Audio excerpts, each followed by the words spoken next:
investigations, and also basically reviewed, supervised, investigated multiple cases relating to those types of investigations. And when you say those types of investigations, are you referring to overdoses? Yes.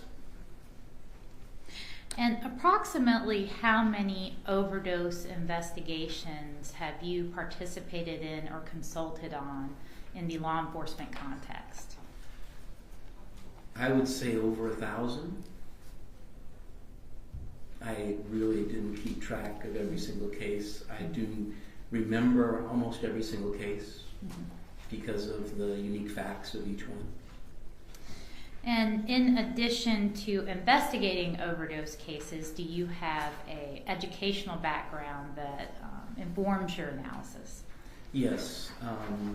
In 1990, I graduated from the University of Southern California with a Doctor of Pharmacy degree. And from there, I worked in a clinical setting in level 1 trauma centers in the Los Angeles area. I worked in acute care medicine, emergency room, burn intensive care, and psychopharmacology. I ended up becoming a clinical instructor with the University of Southern California, healthcare campus, with residents and interns rotating through different rotations in psychopharmacology, in acute care medicine, emergency medicine, burn intensive care, and cardiac care. Do you teach or have you taught these principles? Yes, I teach on a regular basis. Not only when I was teaching in the university setting, I also teach for the Department of Defense, both military and law enforcement investigative services. So I've taught NCIS, CID, OSI, Marine Investigative Services, all different types of topics, but I also do a week-long overdose investigation class. I've also taught for and certified coroners, sheriff coroners and coroners in overdose investigations through the Mississippi Bureau of Narcotic Enforcement. So you have taught law enforcement and coroners' offices how to investigate overdoses? That is correct. Are you published? Yes, I published a number of articles, mainly in drug bulletins, but I've been part of other different publications relating to medical journals, and assisted in different investigational studies with different investigational drugs. And are you published in the area of investigations regarding overdoses? Yes.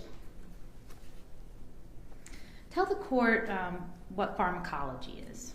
Pharmacology is basically the study of drugs in the body, how they affect the body, and there's many facets of that, those particular concepts.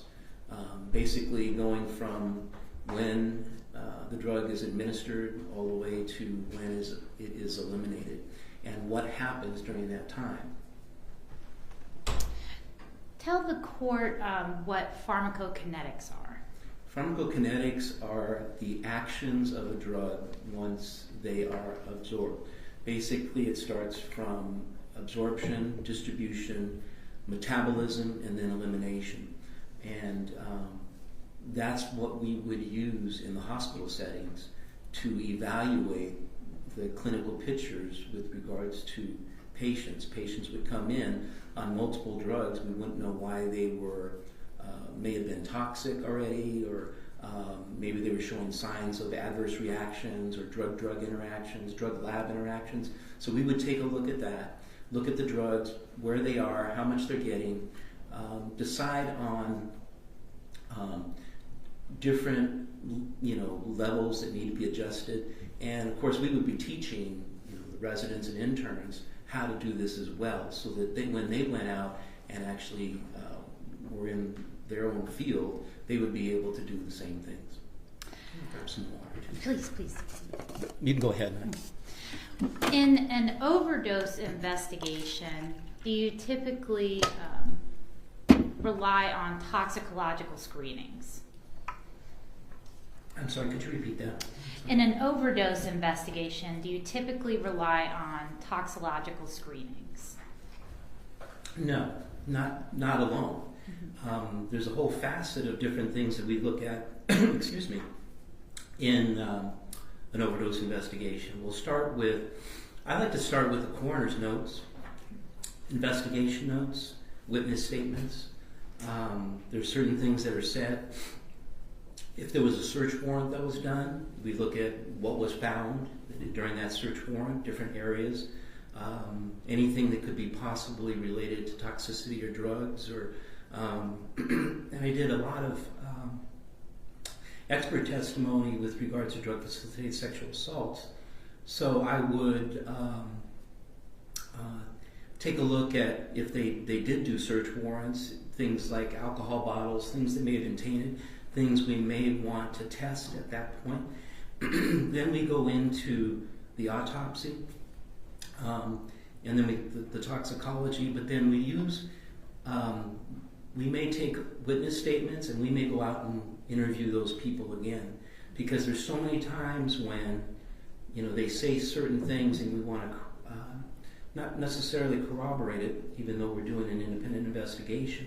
We want to be able to ask a little bit more, it comes to mind many cases where, say, the wife found the husband overdosed in the bathroom, and there were certain things that she said that we wanted to clarify. So that's a typical type of reasoning behind going out and doing that. But it's not just one facet of a particular overdose investigation. It's multifaceted, and there's not one that's exactly the same. I mean, every single one has its nuance and uniqueness. And we look for that uniqueness because it might be something that tells us a little bit more about what happened. Is it fair to say that toxicological results would be one part of the picture in an overdose investigation? Absolutely. Sometimes a small part, sometimes a big part. It just depends. And also, I can think of cases that just pop in my head in relation to, I remember we had an overdose of heroin, and we ended up doing pharmacy audits on that particular patient and getting the PDMP, the Prescription Drug Monitoring Program reports. We found out that the person was getting large amounts of lorazepam, which would have been a Valium-like drug, and we knew that benzodiazepine screens does not show lorazepam. So we went back to the coroner's office, asked if we still had samples of tissue, blood, and had them tested, and that's where we found a large amount of lorazepam in those samples. So again, there's times when certain things may be not necessarily missed, but not seen, and it's based on just doing these investigations over and over again, and knowing the drugs, where they're going to be eliminated, what testing is being done, what tests show more accurate levels of a particular drug, and so it's there's uniqueness to each particular investigation. So in order to come to a conclusion about whether an overdose occurred, is it important to take into consideration descriptions of the victim's behavior? Yes, everything has to be in totality. You have to look at everything that's out there. You can look at, say, levels or toxicology and say, okay, but that's just this. I start from the very beginning and go through statements, go through everything. That's the only way to really render, a objective opinion, and try to. It's almost like I'm trying to. We really want to find out what happened. And have you personally investigated or consulted on cases involving overdoses of the drugs acetaminophen, diphenhydramine? Not only have I investigated them, diphenhydramine is actually used as a drug that causes an additive or potentiation of other drugs. So we'll see, unfortunately, kids actually steal it out of the pharmacies, and they'll take it. It's like a depressant and a narcotic, depressant and a stimulant, depressant and a depressant. And basically, what they're trying to do is 1 + 1 is greater than 2. Get a better effect, an enhanced effect. So there's so many different things that unfortunately people do on the street to enhance the euphoria from a particular drug. And one of the drugs that's used is Benadryl, because it's over the counter, easy to get, and usually they don't even buy it, they steal it. And I've even been in pharmacies where they take the empty packaging and put it where the greeting cards are, because in the back of the pharmacy there's no cameras back there. But hold on, in the interest of time, she was asking you if you've investigated or consulted on cases involving overdose of acetaminophen and diphenhydramine. Right.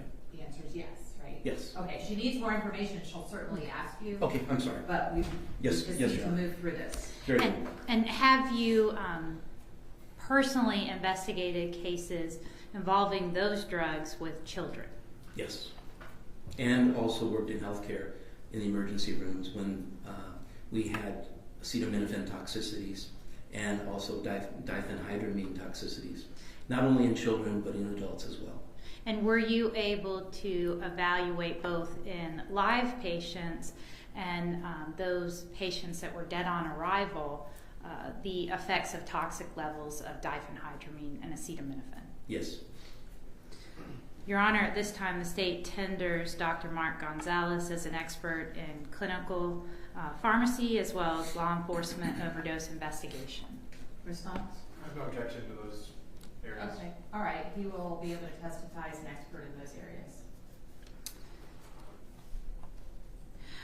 Dr. Gonzalez, you indicated that you have personally evaluated overdose cases involving Benadryl and diphenhydramine. In addition to toxicological screenings that would prove those substances are in a patient's system, what other factors might you look at to determine if a patient has been exposed to a toxic level? Well, we look at, once again, the totality of all the statements made, what was found, the behaviors of the potential victim,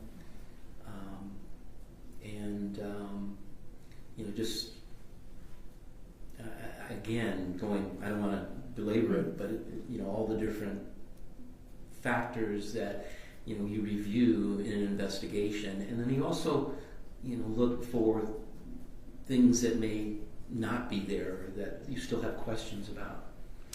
In the case at issue here, were you asked by the state to review a toxicology report as well as criminal investigation into the death of William Hamilton? Yes, I looked at everything that was provided to me. And in the toxicology report, what was, if anything, of interest to you?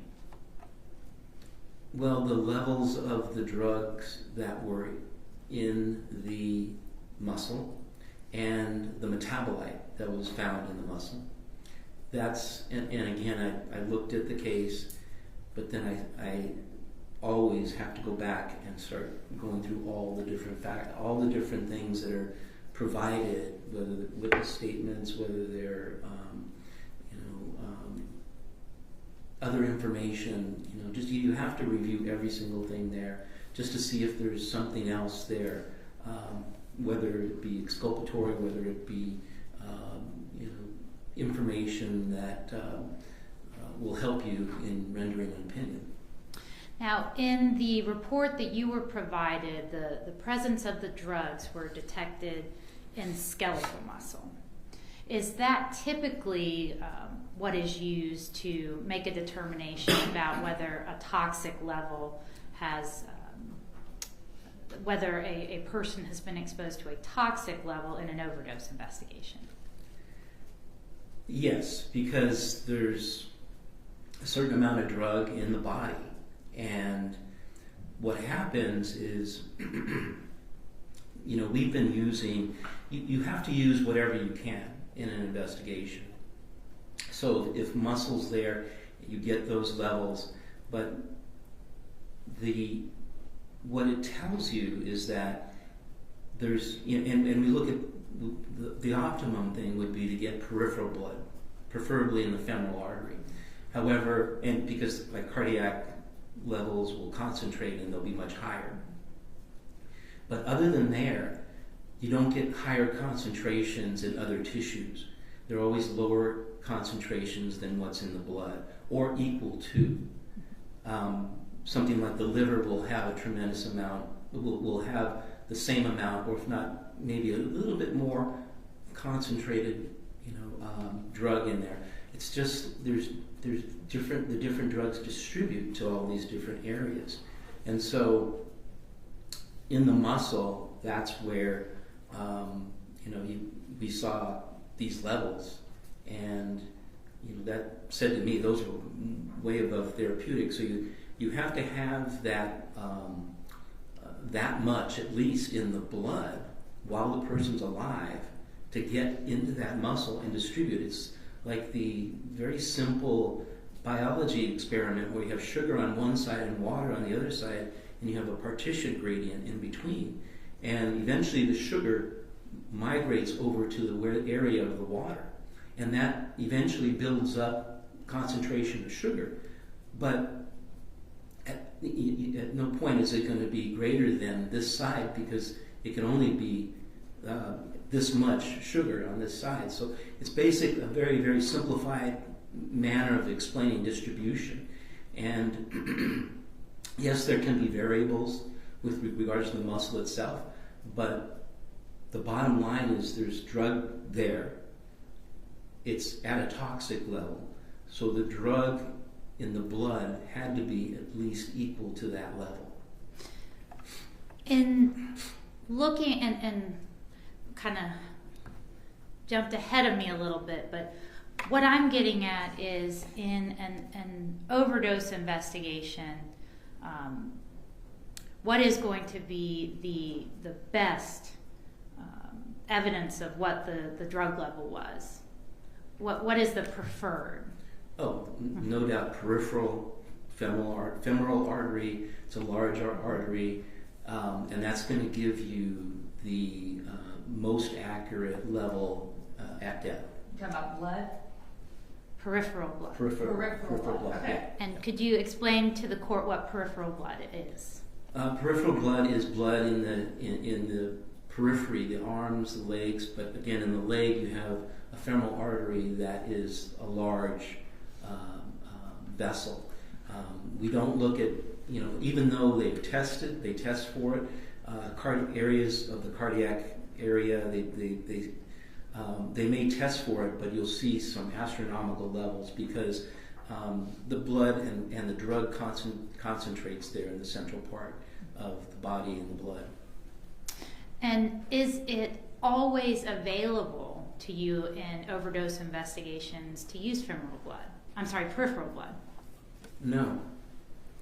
Have you routinely had to perform overdose investigations without the benefit of peripheral blood? Yes.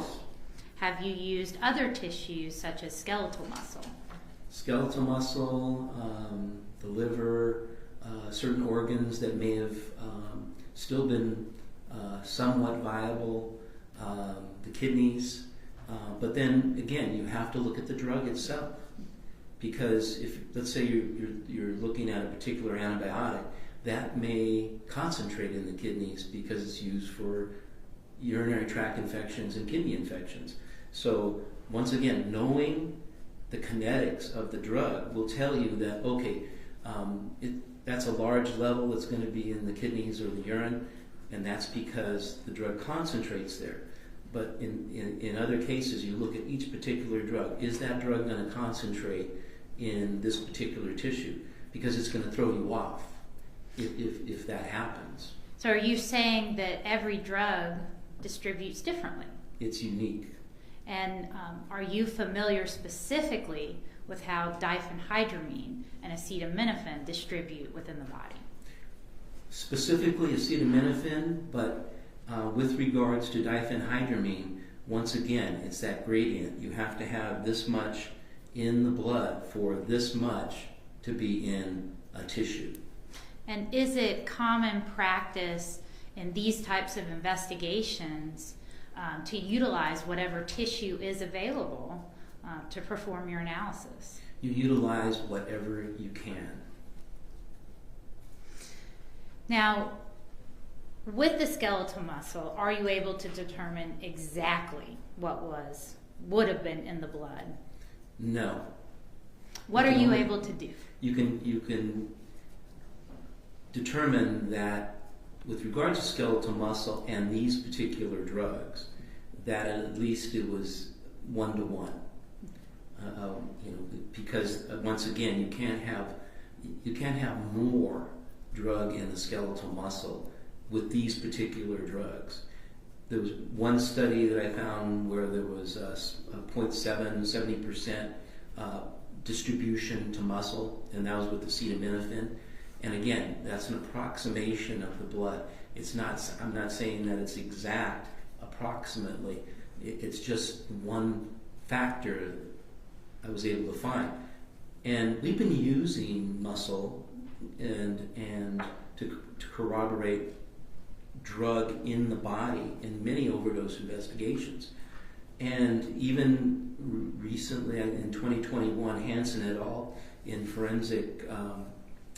a forensic journal reported and validated blood levels in relation to muscle levels, and that it can be used to facilitate what was in the blood in relation to particular drugs. So is this calculation that approximates the blood level useful in your investigation of whether an overdose has occurred? Yes. Or whether there has been a toxic exposure of Yes. a certain type of medicine? I'm sorry, yes.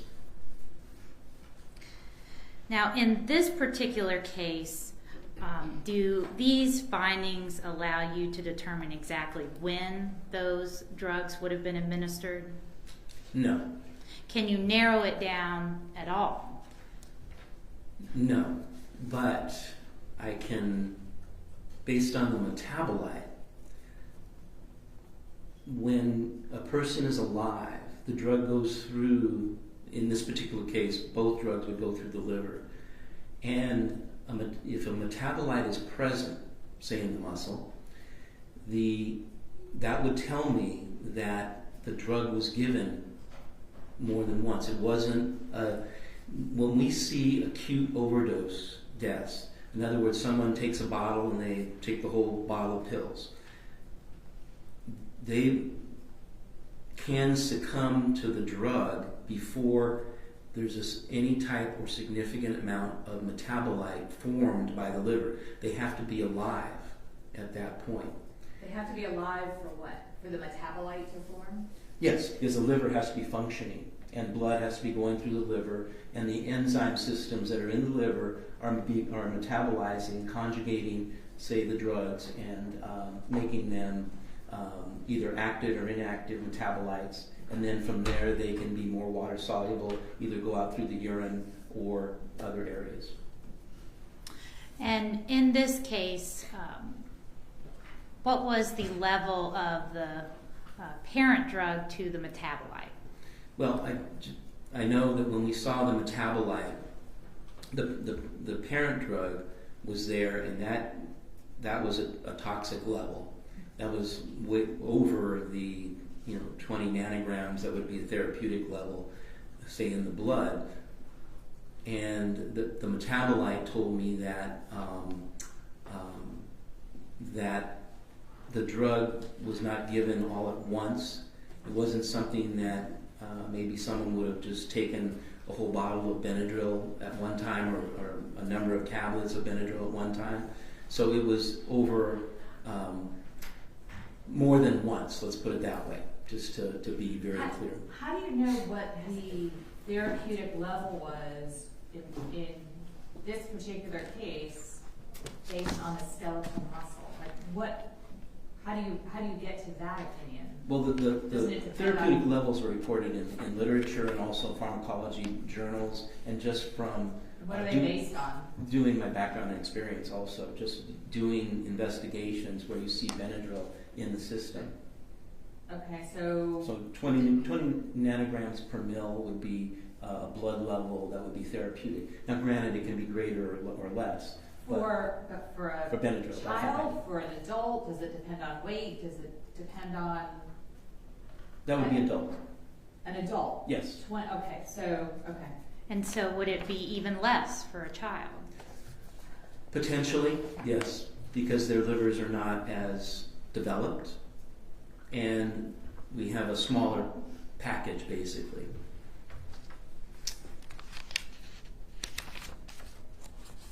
And mark for identification purposes, States Exhibit 75.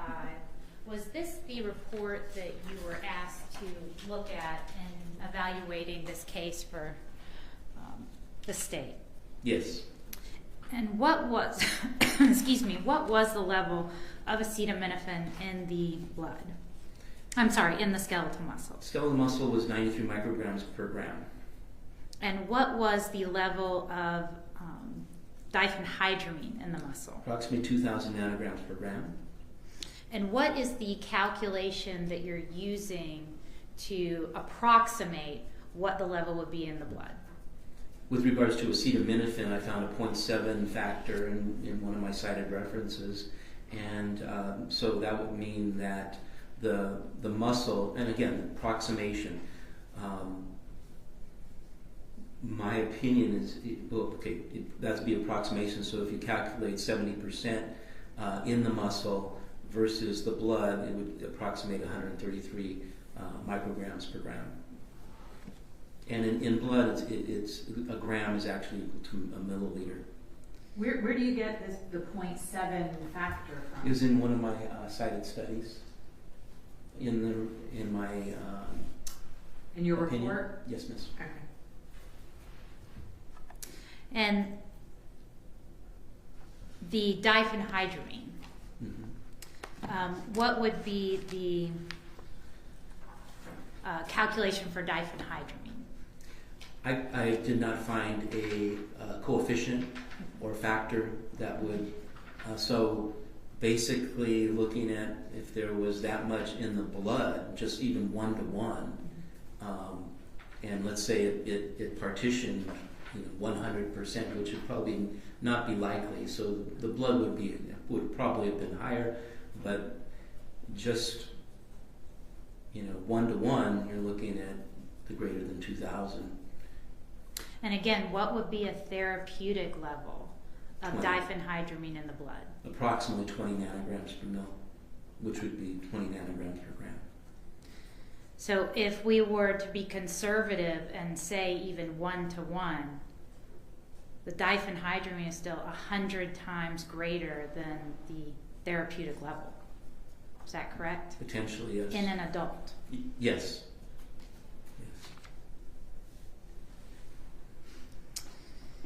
Are you able to determine whether this child was given one large dose of medicine or multiple doses?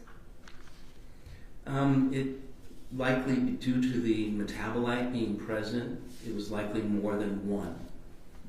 And I can't say that it was given on a constant basis, but it was more than once. And why is that?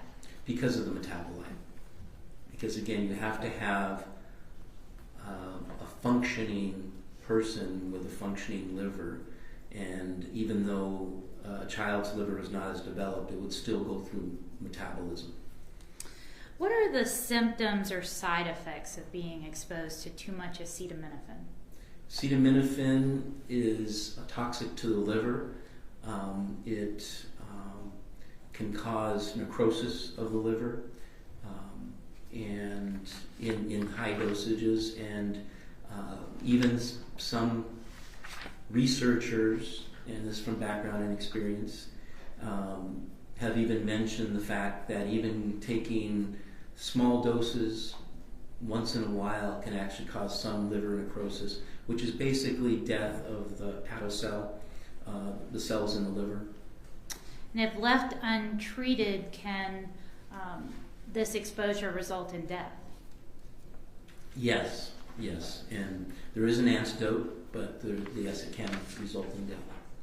What about diphenhydramine? What are some of the side effects of being exposed to too much diphenhydramine? Well, you see some behavioral issues. It's a significant central nervous system depressant. So, in evaluating and in interviewing parents in overdose investigations, one of the main things that every single one of them would say was that the person came home. Unfortunately, the child was using drugs. The drugs were in the system still. They went to sleep. When you lay down, 50% of your respirations are less, and that's why people die from sleep apnea. And meanwhile, these drugs are still going through the system, going through the liver. The drug levels are still going up. And the one thing that they did tell me is they would hear this. It was almost like a snore, like a very strange sound, about once a minute. And unfortunately, that was them suffocating because of the central nervous system depression that was causing them to have lower respirations. Is that what's known as agonal breathing? Yes. And can agonal breathing sound like gagging? Yes. And sometimes a loud snore. Mm-hmm. And believe me, I can picture every single parent's face that I've interviewed and see and hear them telling me about this breathing, and again, almost every single case in interviewing them, that was present.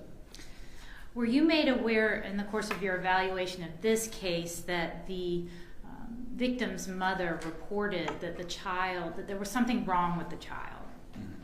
that the child didn't want to talk? Mm-hmm. Excuse me. Make sure you answer. Yes, I'm sorry. My apologies. That the child didn't want to get up? Yes. That the child was gagging? Yes. That the child was lethargic? Yes. Drowsy? Yes. Would this child's symptoms be consistent with diphenhydramine and or acetaminophen toxicity? Particularly diphenhydramine, the listlessness could have been from the acetaminophen, or both. And was that the mother's own report of the behavior and symptoms that the child was having? Was that a part of your analysis? Yes. And do you have an opinion about whether this child was exposed to a toxic level of one or both of those drugs? Both of those drugs. Thank you. All right, Carlos.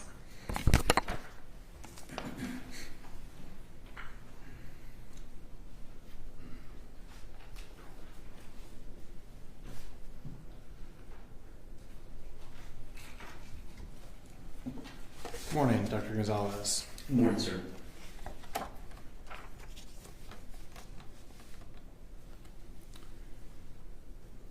All right, I'd like to begin with a little bit about your background very briefly. You said that you have attended autopsies while you were in graduate school, correct? Yes, sir. And this was in the late 80s? Late 70s. Okay. You did not participate in these autopsies, correct? No, I was an observer, and my mentor was showing me different things that you would find, whether it be with trauma, whether it be related to disease states, that you could actually determine based on the autopsy and your findings. All right, and you're not qualified to perform an autopsy yourself, right? No, sir. All right.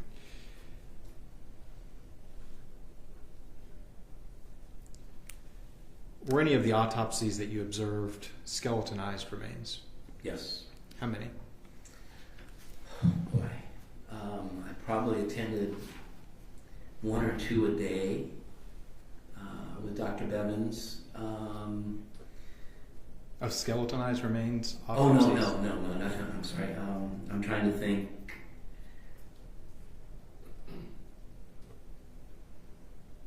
I would guess, and again, I wasn't counting each particular autopsy where it was just skeletal remains. We always had the skeleton in most cases, because even in burns they didn't burn. But Let me clarify. Yeah, I understand all or most all autopsies have a skeleton. I'm Right. talking about if there's just a skeleton remaining. Okay. That's what And we're talking without muscle then. or let's say a severely decomposed or Like in potentially this case, is that like what in you're this talking case, or mummified Yes. tissue. Oh, absolutely. How many? Yes. I would say well over 100.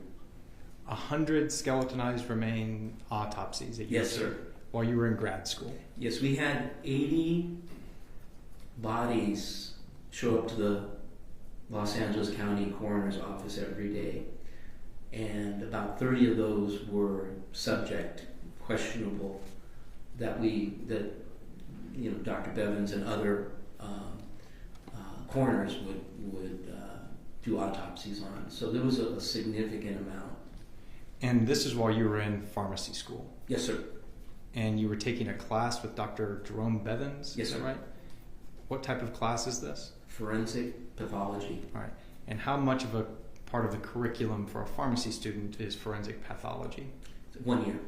All right. So for 1 year, Hmm.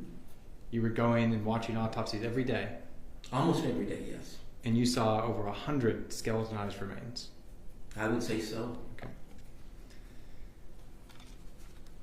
Now, you are not a forensic toxicologist either, right? No, sir.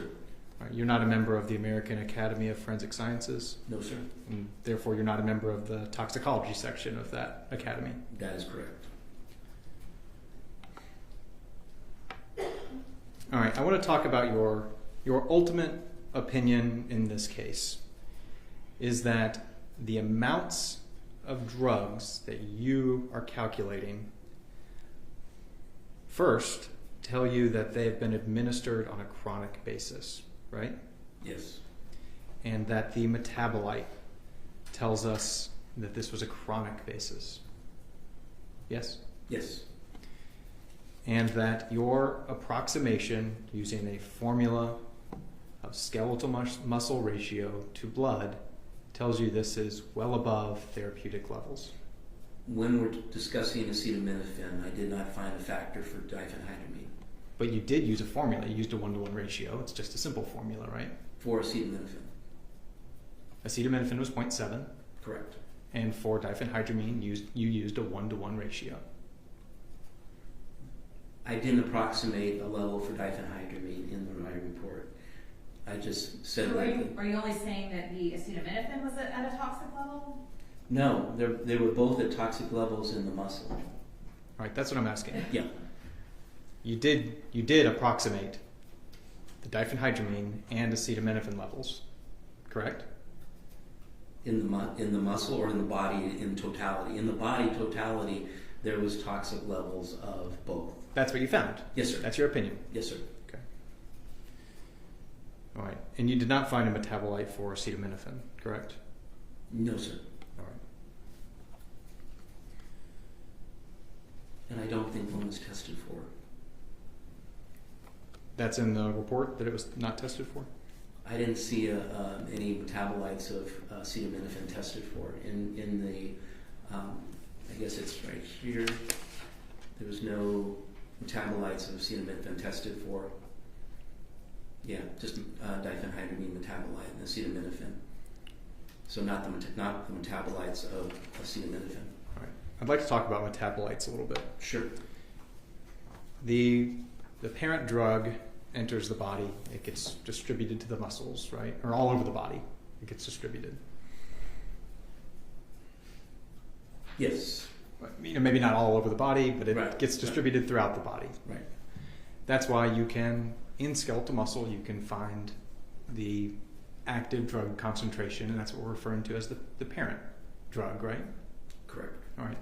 Now, that drug begins to get processed by the liver, right? In this particular case, with those two drugs, yes. Some other drugs are processed differently. That is correct. All right. Now, as the drug is working its way around the body, it's going through the liver here and being processed, right? Yes. If you take acetaminophen, if I ingested a dosage of Tylenol, how soon after would I find it in my muscles if you were able to test it? Distribution time would probably be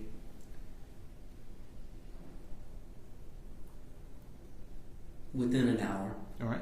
Yeah. When would you start to see metabolites? Later. We're looking at, let's say it was given, I would say around 3 to 6 hours, depending on you start seeing metabolites. When would you stop? And again, acetaminophen wasn't tested in this particular case. I understand. I'm just using it as an example. Okay. When would you stop seeing the parent drug in my skeletal muscle? It depends on the concentration, Mm-hmm. because once again you have your little gradient, and if a level's here, if the blood goes down to a certain level, it's going to redistribute back to the blood and then be eliminated. Let's say I take a therapeutic dose of acetaminophen. Okay. You can start to see it in my skeletal muscle in around an hour. I promise I'm not holding you to these numbers. I'm just making an illustration here. You then start to see metabolites 3 to 6 hours, right? Excuse me, I need to answer first. Yes, I'm sorry. When would you suspect to stop seeing that parent drug in my skeletal muscle? In maybe 2 or 3 half-lives of the drug. So the half-life is, in general, for adults, is about 3 hours. So you take three half-lives, and it would start to gradient away from the muscle. At what time? At when? I don't know. About three. Okay, so if you have 3 hours, that would be 9 hours, Right. approximately. So And I'm I understand. everybody's different, and everybody's liver is developed differently. So and of course, depending on the individual, they may eliminate it faster or slower. Okay. So I'm doing very general. I understand. And again, Very the general. numbers aren't being exact Yeah. here. Would you consider around the same numbers, ballpark, for diphenhydramine? Same schedule? Yes, for the most part, yes, because the half-lives are close. Okay. So there is a point there where if you stopped everything and you took my skeletal muscle, Mhm. you would see an active parent ingredient and you would see a metabolite. Is that a yes? Yes. You gotta answer Yes. yes or no. I'm sorry. That's one dose. I took one dose and I have a parent drug in my muscle and I have a metabolite, right? Mm-hmm. Yes? Yes. But you are claiming that having a parent drug and a metabolite means it's chronic. Based on the levels as well. Looking at the levels, it's not something that was given all at once. And that's your opinion because you think you can quantify those levels, right? These levels here, yes. Okay. But my point is, a metabolite does not necessarily mean more than one dose, right? Yes, it can. Yes, it does. Why? To me, it does. Okay, why? That tells me that they've been getting it. In other words, with diphenhydramine, if you're given a lethal dose like this all at once, it's going to affect your central nervous system and kill you before that the drug can go through the liver and be metabolized because of its central nervous system depression. However, if it's given on a more than once basis, there's time. You're not giving them a lethal dose right at the beginning. Okay, these levels developed. They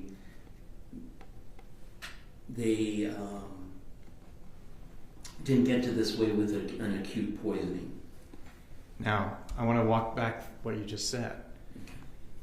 You are saying that this metabolite and active drug, parent drug, couldn't have been from one dose, in layman's terms, because the child would have died before able to metabolize it, right? Right. But that's assuming this was a lethal dose. Yes.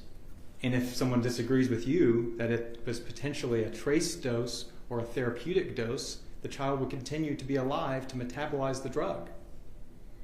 Well, I'm basing it on the level of diphenhydramine in the muscle.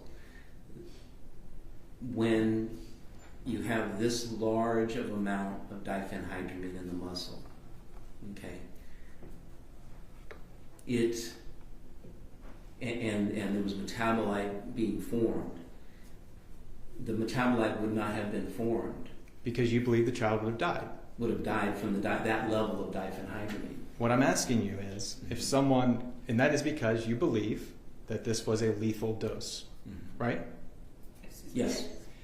Outside of that, you would agree, if this was a non-lethal dose, that there could be a coexistence at the same time. There could be a metabolite and a parent drug, right?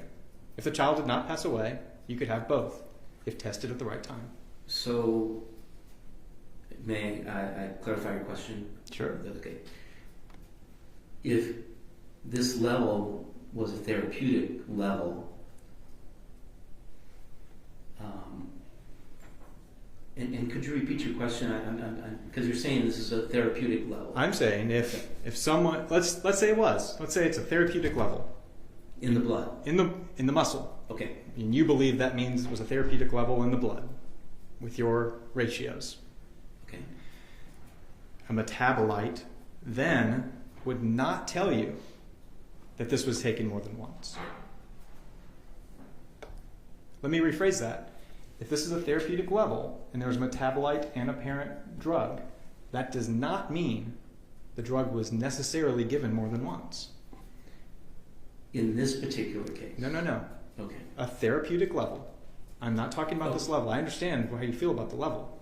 Okay. If there was a therapeutic dose and that was found in the muscle, 20 nanograms per microliter, I think I messed that up. That's the concentration of the parent drug. And you also saw a metabolite. There's no reason to believe that metabolite and that parent drug didn't come from the same dosage, right? Correct. Okay. So, the whole point here is you believe this metabolite is from a different dosage or multiple dosages because you believe that this represents a toxic dose. Yes, if this person was given that much diphenhydramine to get to approximately 2,000 nanograms per gram, they would have died before the metabolite would have had time to develop. Okay. Now, you talked about the ratio that you used for acetaminophen. I'd like to start talking about the dosage derived from skeletal muscle. Are you talking about the methodology now? Yes. Okay, because that's what I want to get to. I understand, Jess. Yes, okay. The metabolite is still a portion of his opinion. No, I understand. Okay. The 0.7 factor Mm-hmm. you used for acetaminophen, right? Yes, sir. And you said you got that from the study that you cited, Yes, right? sir. That study was drug concentration in selected skeletal muscles. Yes, sir. And you cited 2 studies in your report, correct? I think there were 4 total. two related to skeletal muscle. Yes, sir. The other one was site-to-site variability of drug concentrations, right? Now, in the first one, where you got the 0.7 number, the article says, and I quote, "We suggest that muscle is suitable for qualitative analysis, but not for quantitative corroboration of a blood sample or as a quantitative alternative to blood," correct? That is correct. That's a source you cited, right? That's correct. You cited two sources on skeletal muscle use, and both of them say it is not suitable for quantitative analysis, right? Correct. The main reasons is that, and I'll quote from the same article, there might be variability in drug concentration between muscle samples, right? Yes. If Yes. I take a sample from one part of a muscle, it could be vastly different from another, right? In that study. Right, the one you cited. Correct. Okay. They say that within case variability of drug concentrations may be extreme, right? Correct? Correct. Now, this study was not even decaying bodies, right? No. Nor was your other study. No. The site-to-site variability of drug concentration study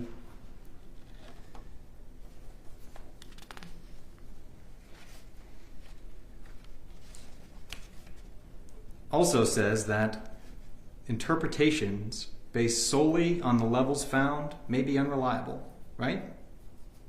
Correct. And that it's not suitable for quantitative analysis, right? Absolutely. Now, I imagine your distinction is you're saying you're just making an approximation, right? Absolutely, sir. But your approximation comes with a certainty of your opinion. Is that fair to say? No. You are approximating the number, what that level is, but you are opining that whether that number's off a little bit, this represents a toxic dose, right? In my opinion, these levels in the muscle represent what's in the body as being toxic.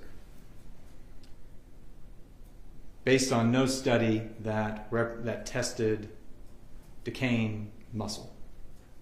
Correct. You understand that the scientific field says that this is an unreliable principle to quantify something. Like this. Actually, in the more recent study relating to validating blood levels and muscle, it has been validated. In that study, the rates or dates or timings of decomposition was a known factor, right? Is that the airplane pilot? No, that's separate. That's a different one. Which That's one? a case. That's a case. Oh, that was the That's- case, okay. It's the differentiation there. Healthy. I mean, the subjects weren't decomposed. However, they homogenized the muscle, Right. which made it less variable. Did they Because do that? again, you test one piece of muscle, test another piece of muscle. But in relation to my opinion, the levels were there, so the drug had to be in the blood to get there. You couldn't get to greater than or approximately 2,000 nanograms per gram for diphenhydramine if you did not have that level or greater in the blood. My first question relating back to that article, that was homogenized. The levels were homogenized throughout the muscle in that study, correct? What do you mean by homogenized? It means, I'll ask a question. Yeah, what they do is they take the muscle, like Yeah. all the muscle that they have, they make it into a liquid gel type of. Yes, I know, and they test the totality of. So the that muscle. they're not testing one part of the liver, one part of this, one part of Correct. that. Right. Correct. But that's not what you were analyzing what was tested in this case was not a fully homogenized muscle. That is correct. Well, that's the problem then, isn't it? That's why this falls into an unreliable stance that based on your other two articles you cited. Yes, and the reason I have those there is because, yes, we want to have blood. There's no question that that's the optimum. We want peripheral blood. That's the optimum. But to get to these levels, even in an isolated measurement, you had to have that level or greater in the blood. And it's not like, and I don't mean to be facetious or anything, it's not like it was sprinkled on or the blood bathed the muscle while it was decomposing. That would have not given you the interest, that distribution type of blood or distribution type of drug sample or level. You understand that in the, maybe Don will ask, do you understand that in the field of forensic toxicology, the opinion that you are attempting to give is not generally accepted in that scientific community? Yes. However, as I said at the very beginning, toxicology is right here. It's one facet. I look at the totality of everything that's presented to me. And having looked at a number of overdose investigations where we had individuals that overdosed and they were found later in the mountains, because that's where they were using the drugs or wherever it may be, and they were decomposed. So you use whatever you can find to get your levels. And looking at these levels, those are toxic levels. And that's what was in the body. My question was, you understand that this, what you are attempting to do as a pharmacologist, is not accepted by forensic toxicologists. It's not accepted by the general scientific community to take deceased remains, nearly skeletonized remains, and take the muscle and make even an assumption or an approximation based on skeletal muscle. You understand that, right? I understand that, but how do they explain these levels? Can they explain these levels? Are you aware of them explaining it through postmortem redistribution? That's possible, but still, how do you get to 2,000 nanograms per gram? Again, these drugs didn't appear all of a sudden. And you understand that postmortem redistribution can cause scientists to overestimate a sample in skeletal muscle because it is not homogeneous and it can pool in one section of the muscle. You understand that? I can see redistribution in other areas of the body, the central part of the body, the blood. But in the muscle is there. It stops once the person is deceased. It stops. That level got there. I have no further questions. Thank you. All right, Connor, Just want to make sure we're very clear on this. 2,000 nanograms per gram of diphenhydramine is 100 times a therapeutic dose in an adult. That's correct. Is it possible to be given a therapeutic level of diphenhydramine and end up with 2,000 nanograms per gram somewhere else in the body through the process of post-mortem redistribution? No. Does drugs somehow appear and multiply out of nowhere when you start to decompose? No. Did this child have to be given at least that much or more for that amount to end up in the muscle based on your expertise? Yes. Even if we completely disregard the approximation used to calculate acetaminophen, let's say we take that out of the equation. Can you discuss that 2,000 nanograms per gram in the skeletal muscle would represent a toxic dose to this child. That's correct. Nothing further, Your Honor. Anything else? Nothing further. When you indicate, hold on. When you indicated that your opinion was an approximation, was there a margin of error? It wasn't mentioned in the study. They just gave a coefficient factor for partitioning and distribution into the muscle in that particular study. You're talking about the 2021 study? No, the 2021 study, they actually validated blood and muscle. Well, I guess what I'm asking is, in your analysis, in your report, Mm-hmm. you said it was an approximation. What is your margin of error in your coming to that opinion?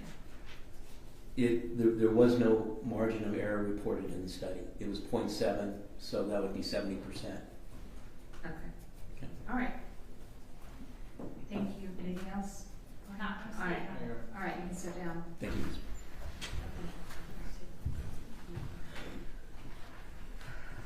All right. Our brief argument? Would you like me to start, Judge? Sure.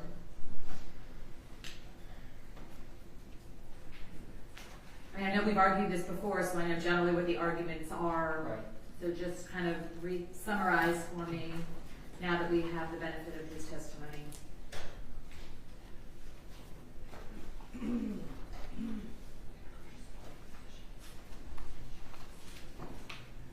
Judge, I think the important thing here is to And focus on the Daubert go factors. by the Daubert factors, and we can start there and kind of work our way through them.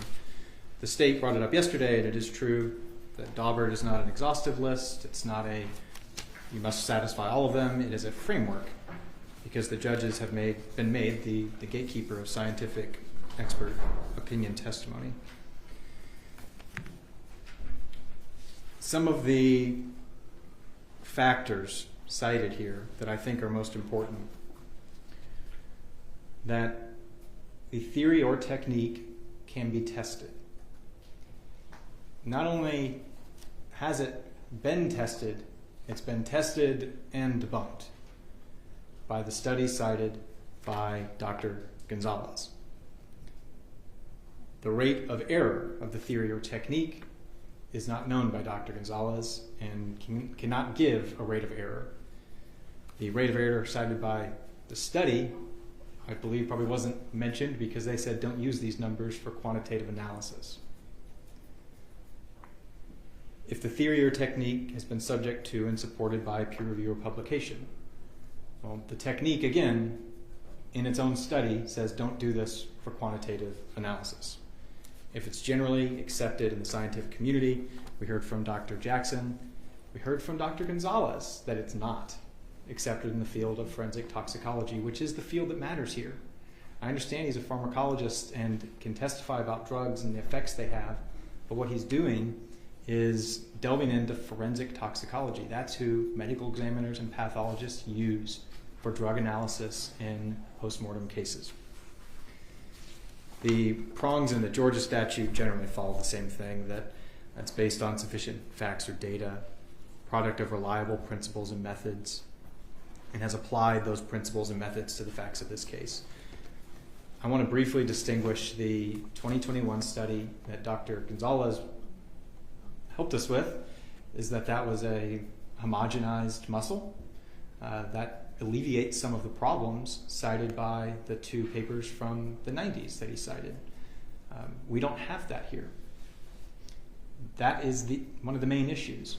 Also, that study doesn't give you a rate or a ratio to use for acetaminophen and diphenhydramine.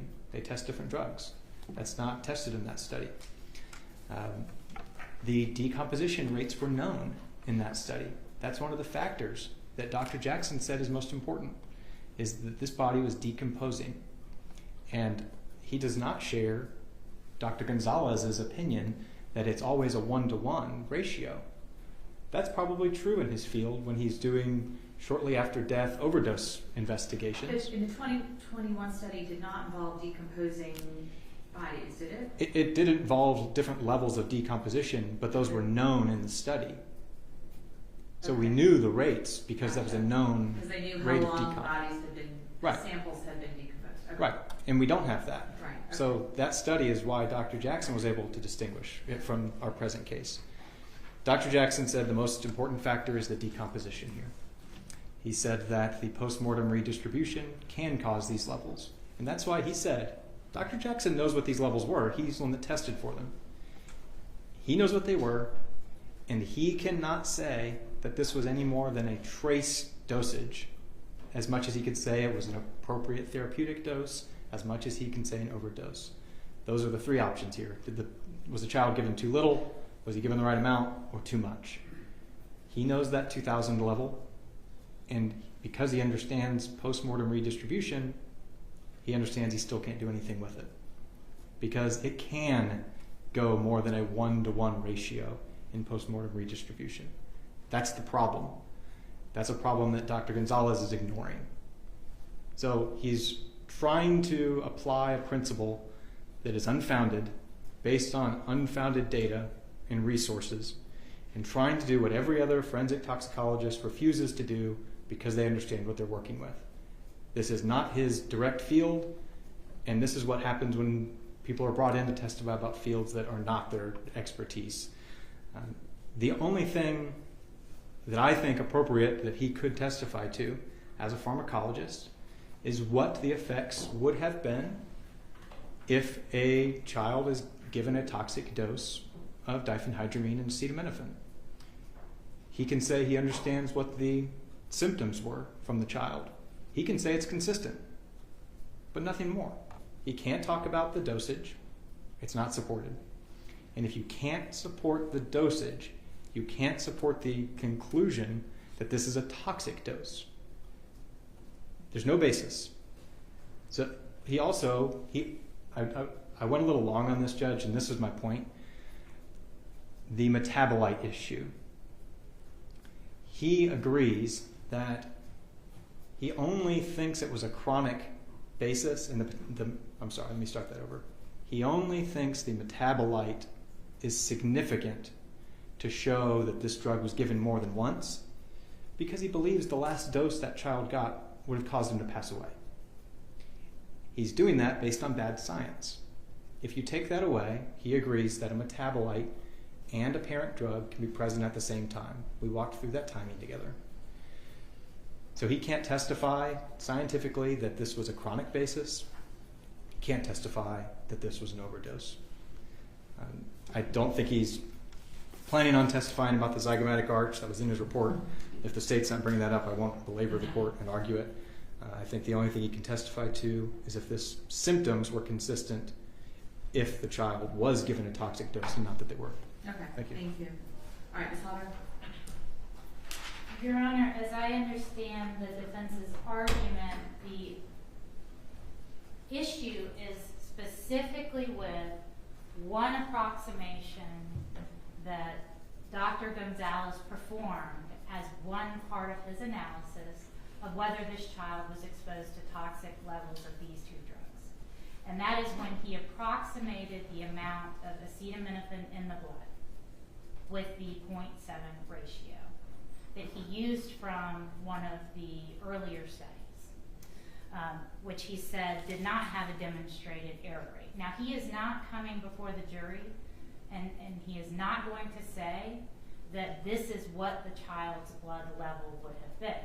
He's going to say that we're able to approximate the blood level. It would have been approximately this amount, but based on his training, education, and experience, that it would have to have been at least that amount, equal to or more. And the defense did not question or disprove anything using pharmacological principles that his assertion that had to be at least the same or more was incorrect. He is merely attacking one calculation that was used. He's done nothing to demonstrate that this expert doesn't have the knowledge and basis and background to say that it had to be higher in the blood. And with the diphenhydramine, he didn't even use a calculation. We're just using common sense here. The doctor is saying a therapeutic dose in an adult would be 20 nanograms per gram. This child had 2,000 nanograms per gram in his skeletal muscle. I mean, it doesn't just appear out of nowhere, Your Honor, and that needs to be explained to the jury. The forensic toxicologist has a very different role. They are simply receiving samples and they're screening them for drugs. And then they interpret those amounts. This pharmacologist studies the effects of drugs in both live patients and patients that have arrived deceased after an overdose. He has real life experience with these two specific drugs in the context of an overdose, both in cases where children have survived and where children have died. All right, question. What were the levels of that he was given from, is it Dr. Jackson? Dr. Jackson won't opine about what. I'm not talking about the extrapolation. The initial, whatever they tested, what was the result, that numerical value? 2,000 nanograms per gram in the muscle. In the muscle. Diphenhydramine. Okay. And that was determined by Dr. Jackson? By Dr. Jackson. Okay.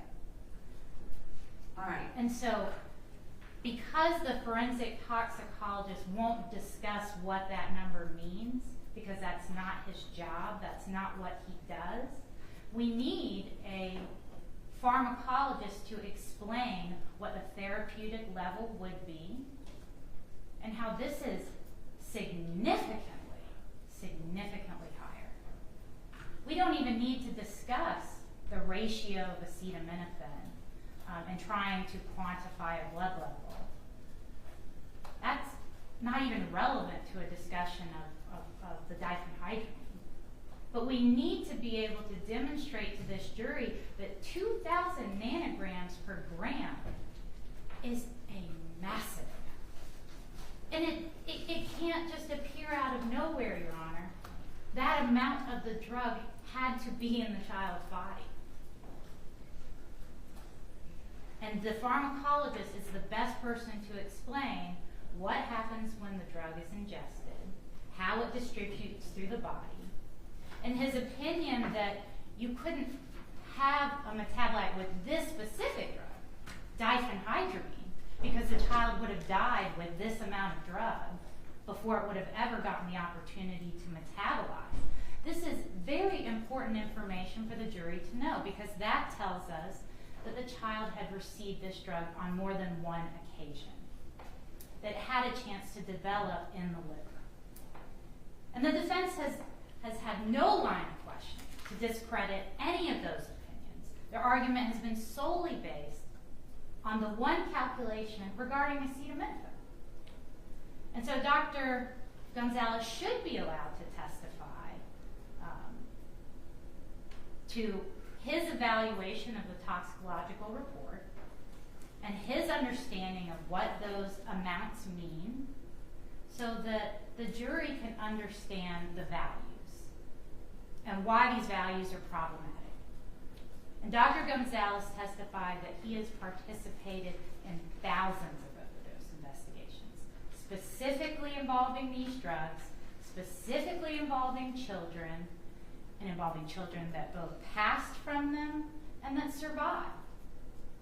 He has knowledge that will be useful and relevant to the jury, and his reliability has not been attacked. Again, as the defense even pointed out, this list of factors in Daubert is not exhaustive and it's not required. They're suggestions. They're suggestions. But it is ultimately the court's role as the gatekeeper to determine if scientific testimony is going to be relevant and useful and reliable to the jury. And in the case that I provided to the court earlier, in Ray Jacoby airplane crash litigation, this is a United States. Yeah, I read that one. I got it. If I can refer the court to page 15 sort of middle of the page, the court emphasizes that the list is non-exclusive and that each factor need not be applied in every case. That the inquiry needs to be tailored, and that you should consider those factors only in as much sense as they are reasonable to make your reliability determination. That the court's inquiry must be based solely on the principles and methodology and not on the conclusions they generate. Right. That an expert's testimony need not be flawless for it to be reliable and admissible. That the grounds for the expert's opinion merely have to be good. They do not have to be perfect. But they have to be reliable. They have to be generally accepted in the scientific community. And in theory, they should be subjected to peer review and publication and things like that too. I mean, that's not me, that's Dauber. That's what the law says. It's not that the state needs the evidence or that the defense needs the evidence. And again, we're hyper-focusing on On the one law? on one calculation for acetaminophen. There was no demonstration by the defense in their questioning that his evaluation of the levels of diphenhydramine is unreliable or contrary to pharmacological principles. Okay. There was none. And that information is useful and relevant to the jury's inquiry. Your Honor, the court's role as a gatekeeper is not intended to serve as a replacement for the adversarial system. Vigorous cross-examination, presentation of contrary evidence, and careful instruction on the burden of proof are the traditional and appropriate methods of attacking shaky but admissible evidence. All of those arguments go to the weight of the doctor's opinion, not its admissibility. And the appropriate test crucible for his opinion is in cross-examination, Your Honor. Okay. Judge, Yes. very briefly. Sure. I need to address first the state misstates my position and argument. My position is not simply the rate of acetaminophen. It has nothing to do with diphenhydramine. And I'll state my argument very simply. Skeletal muscle from decayed remains cannot be used to extrapolate or estimate blood levels at the time of death. That's not my opinion, it's Dr. Jackson's opinion. It's not about the 0.7 number. That is a flawed number. It's not just about that. It's not about the ratio of Benadryl. It's not just Tylenol. Both numbers don't provide anything of scientific reliability or substance to this jury. Ms. Hodder states that 2,000 is a lot, and the jury needs to know that. That's the problem. 2,000 nanograms, whatever that figure is, in a decayed skeletal muscle, we don't know if that's a lot. Dr. Jackson doesn't know if that means it's a lot. Dr. Gowett doesn't know. Dr. Turner doesn't know, because they can't. They can't use skeletal muscle and decayed remains accurately to determine dosage. The airplane crash case, Jacoby airplane crash, I want to point out the testing there seems similar on its face to ours, but they tested in multiple locations.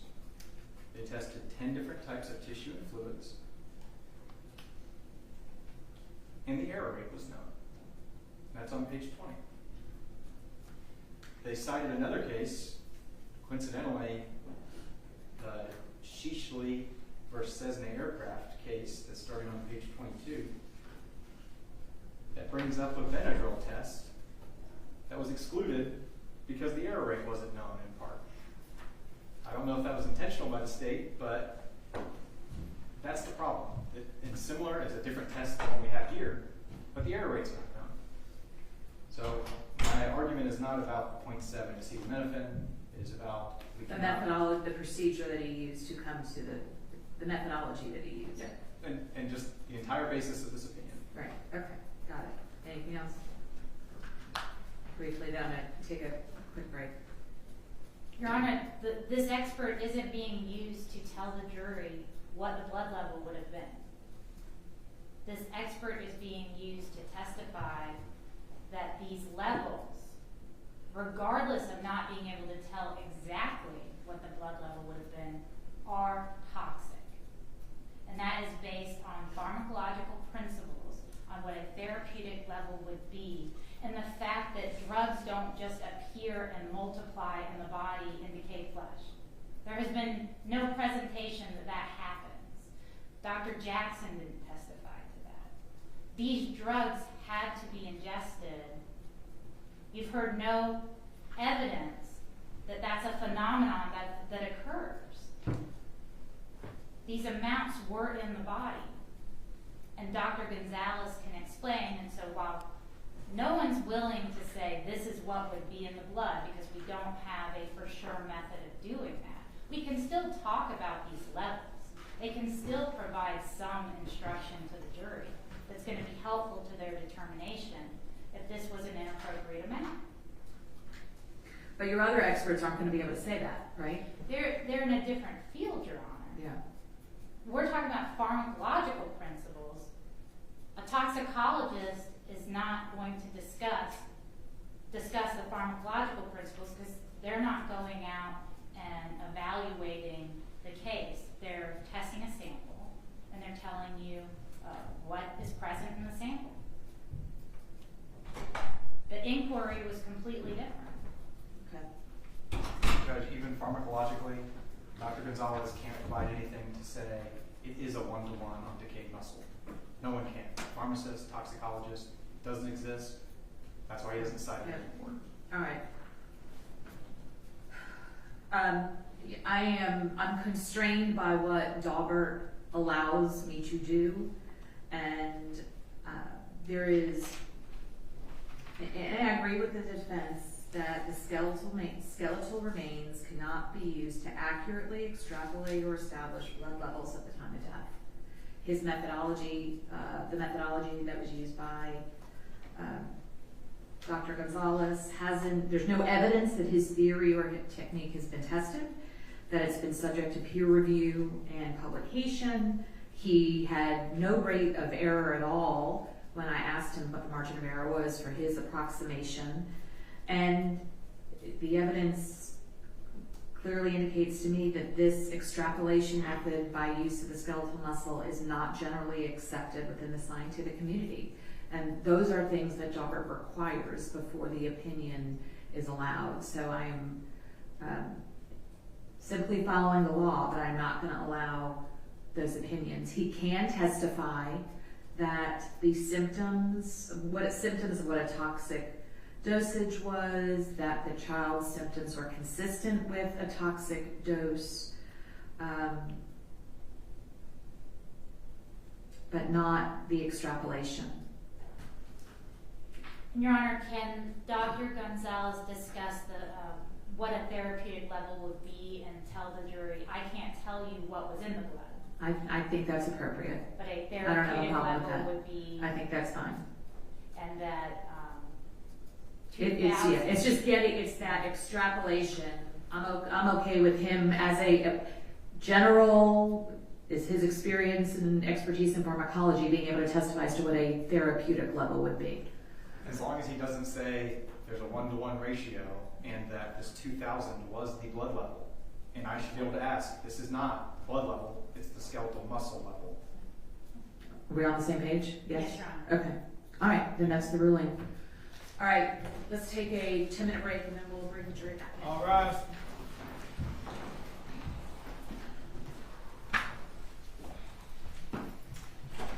Maybe see.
Did that side of the family get to see Yes. little William? Yes.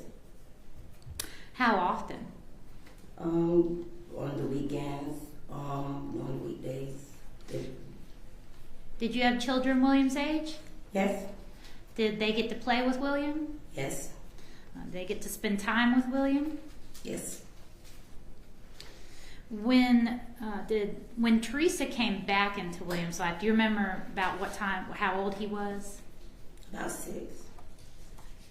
When Teresa came back into his life, did the father's side of the family continue to get to see little William? Yes. Did that ever change? It did. How soon? I can really tell you how long it was, but it changed. Do your best. I know it's been a long time. How long do you think Teresa had been back before? About 2 years. About 2 years. And what happened? She just disappeared. Did Teresa tell anyone, to your knowledge, on the father's side of the family, that she was going anywhere? No. Did Teresa reach out to anyone on the father's side of the family, to your knowledge, for any help with William?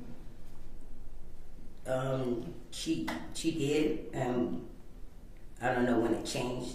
I couldn't tell you exactly when it changed. Well, specifically before she disappeared. Before she disappeared? Right before she disappeared, did she reach out and ask for help? Yes. Did she ask for anyone to take care of him so she could? And leading up to the 2 years that she was in his life before she left, she would ask the father's side of the family for help. At times. And would the family members on the father's side of the family member help out? Yes. What sort of things would your side of the family do to help out with William? Babysit, clothes, whatever he need, money, whatever she needed for him. What was Lil William like? He was awesome. He was a joy of it.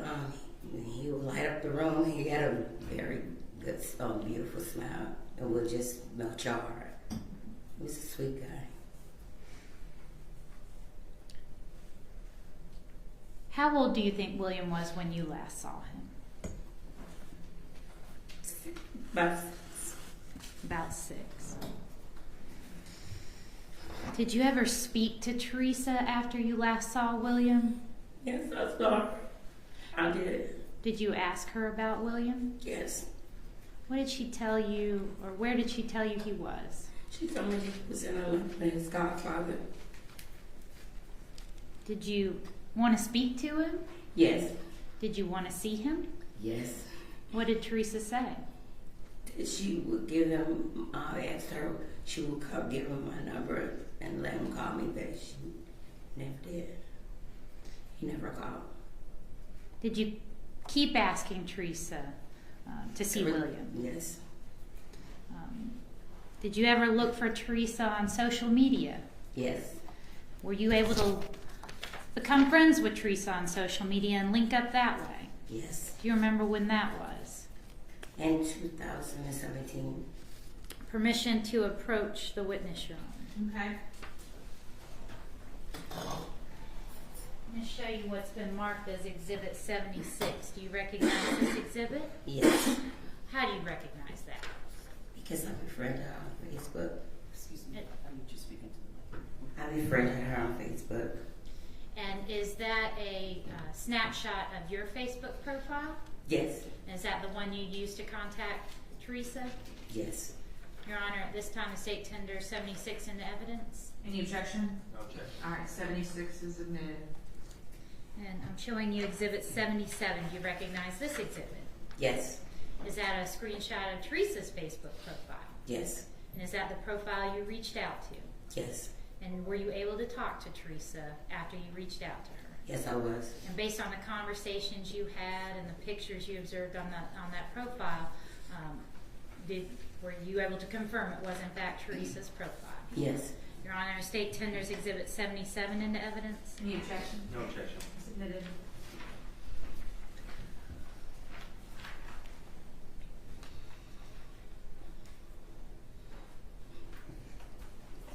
When you reached out to Teresa in 2017, what did you say to her? I asked about my nephew, and I wanted to talk to her. What'd she say?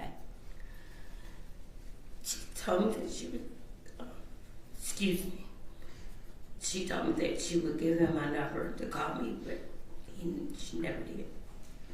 Were you able to continue having conversations with Teresa? Yes, At some point, did she stop that? yes. What did she do?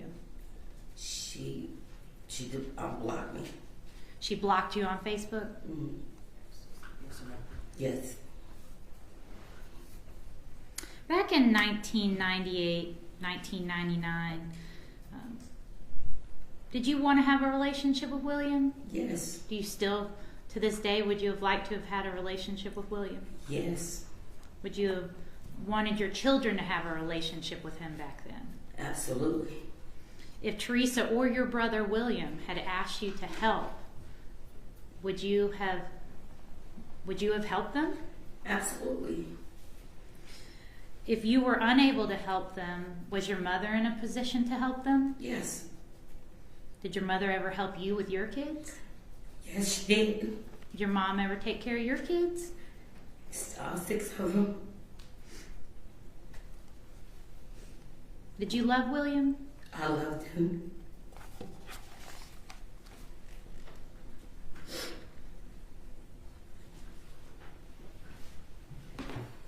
Anything else? No, Your Honor. Okay, Ross, No questions. thank you. All right, you may step down. You're excused. You can stay in the courtroom if you'd like, or you're free to go. Thank you. Call your next witness. Your Honor, State calls Teresa Black.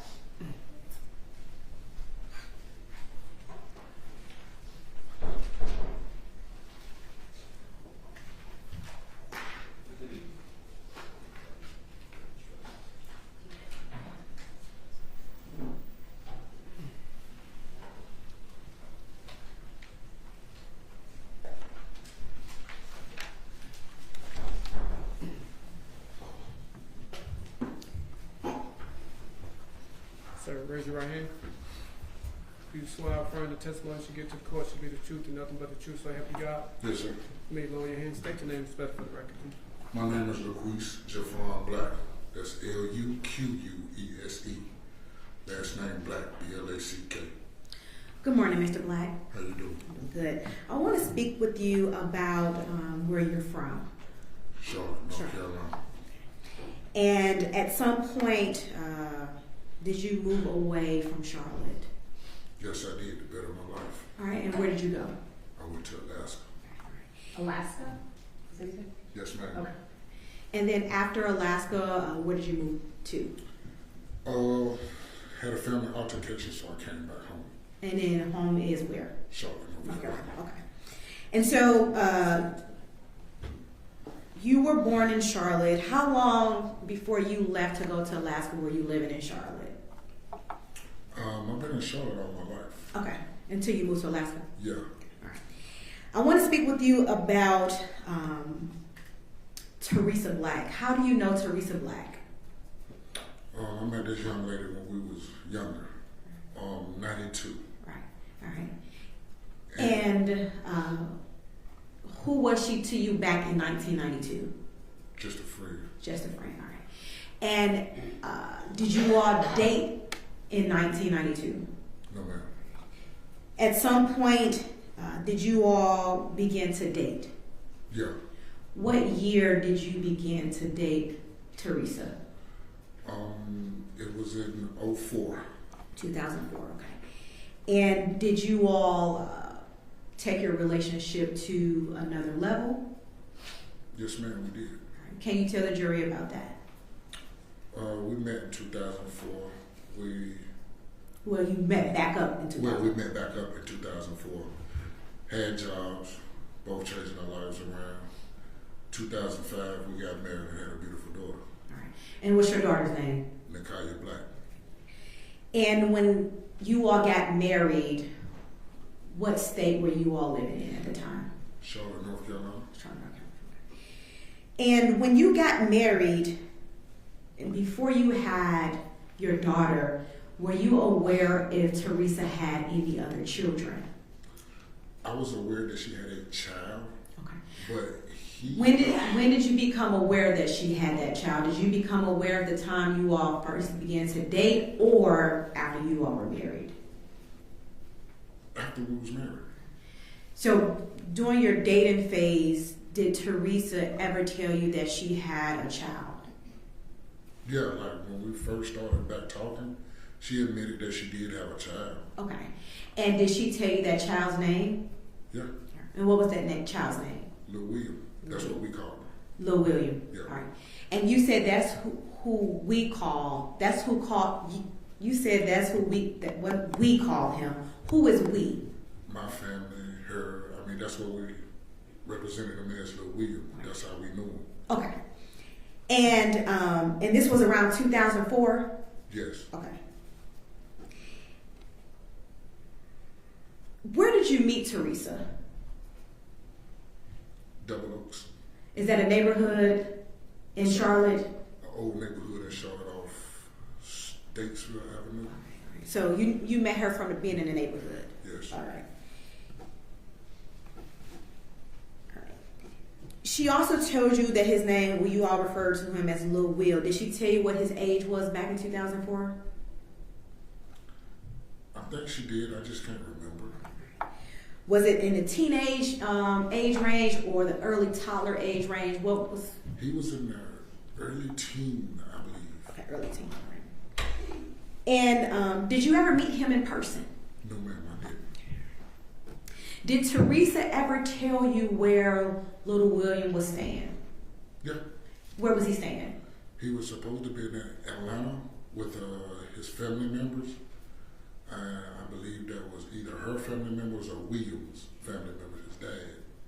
All right. Do you recall which family member he was with? Was it uncle, auntie, grandmother, grandfather?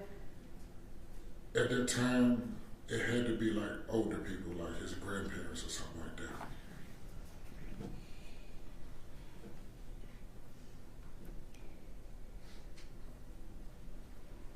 All right. So you and Teresa get married. How long before or how long after you got married did you all move to Alaska? We got married 2005. We had a daughter there. I say now March. Of what year? March of 2005 is when we went to Alaska. And do you recall what month you got married? February. February. So a month later, you all moved to Alaska. Yes, ma'am. Okay. And at that time, was your daughter born or was... Yes. She was born? Yes. Okay. She was born January 27th. Of 2005? Yes, ma'am. Before you all moved to Alaska, were you and Teresa living together with your daughter? Yes, ma'am. All right. And was that a house in a neighborhood or in another metropolitan neighborhood within Charlotte? We stayed in a different metropolitan area. All right. And do you recall if that the area that you all were living in, was that close to the neighborhood where you met Teresa or some distance? Both of them was some distance. Okay. Yeah.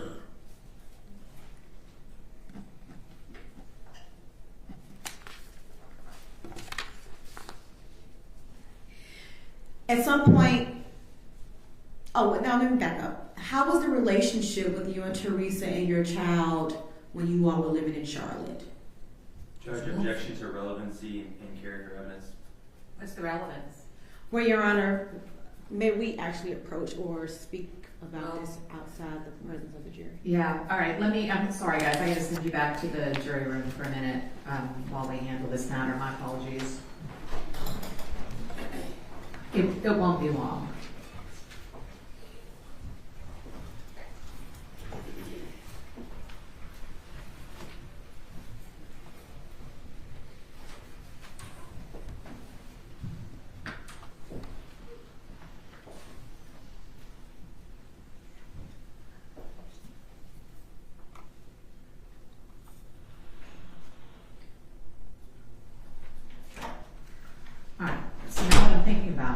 this was in 2005 that she was married to him. So what is the relevance of her, what was the question, parenting? No, I asked what was Teresa's demeanor with him, her, and their child. Okay. And Your Honor, the question of what I'm getting... Let's get a proffer from the witness about what he's going to say, and then maybe I can make a determination if it's relevant. Yes. Back and when you and Teresa first had your daughter, what was the relationship like when the daughter was first born? It's wonderful. You want me to I'm sorry, Judge. I didn't know if you wanted me to continue. Okay. And at some point, you all left and moved to Alaska. Yes, ma'am. And at some point, did the dynamics of you all's relationship change? Yes, it did. And as a result of the changing of the dynamics of your relationship change, did you move from Alaska? Yes, I did. And did you move back to, where did you move back to? I moved back to Charlotte. North Carolina. And so that's the basis of those statements, Your Honor. All right, so what's the relevant, how is this more likely to help the jury decide whether or not the defendant is guilty or not guilty of murder? Well, Your Honor, murder is not the only charge in the indictment. It also goes to, there's an additional charge of concealing the death of another person. Okay. He's going to get into more detail about a conversation that he had with William on the phone. All of this information goes to her demeanor to show how she is concealing the death of William. She is acting like he is still alive, acting like his life is still present, everything is happy. For the purpose of the continued concealment of the death? Yes, Your Honor. Okay, all right. That wasn't articulated earlier, so thank you. Okay. Judge, just as to his, and I think you're picking up on this, as to his relationship with Teresa and how she was as a parent, we have a continuing objection to that relevance as to this case. Okay. Well, Your Honor, I am going to go into additional details with Mr. Black in reference to his relationship with his daughter. This is also going to be information that's going to also come out with Mr. Black. I suspect that I've talked to Mr. Black several times and Mr. Hamilton that I suspect they're going to say something to the effect that when Ms. Black gets upset with them as an individual, she doesn't allow them to see the child.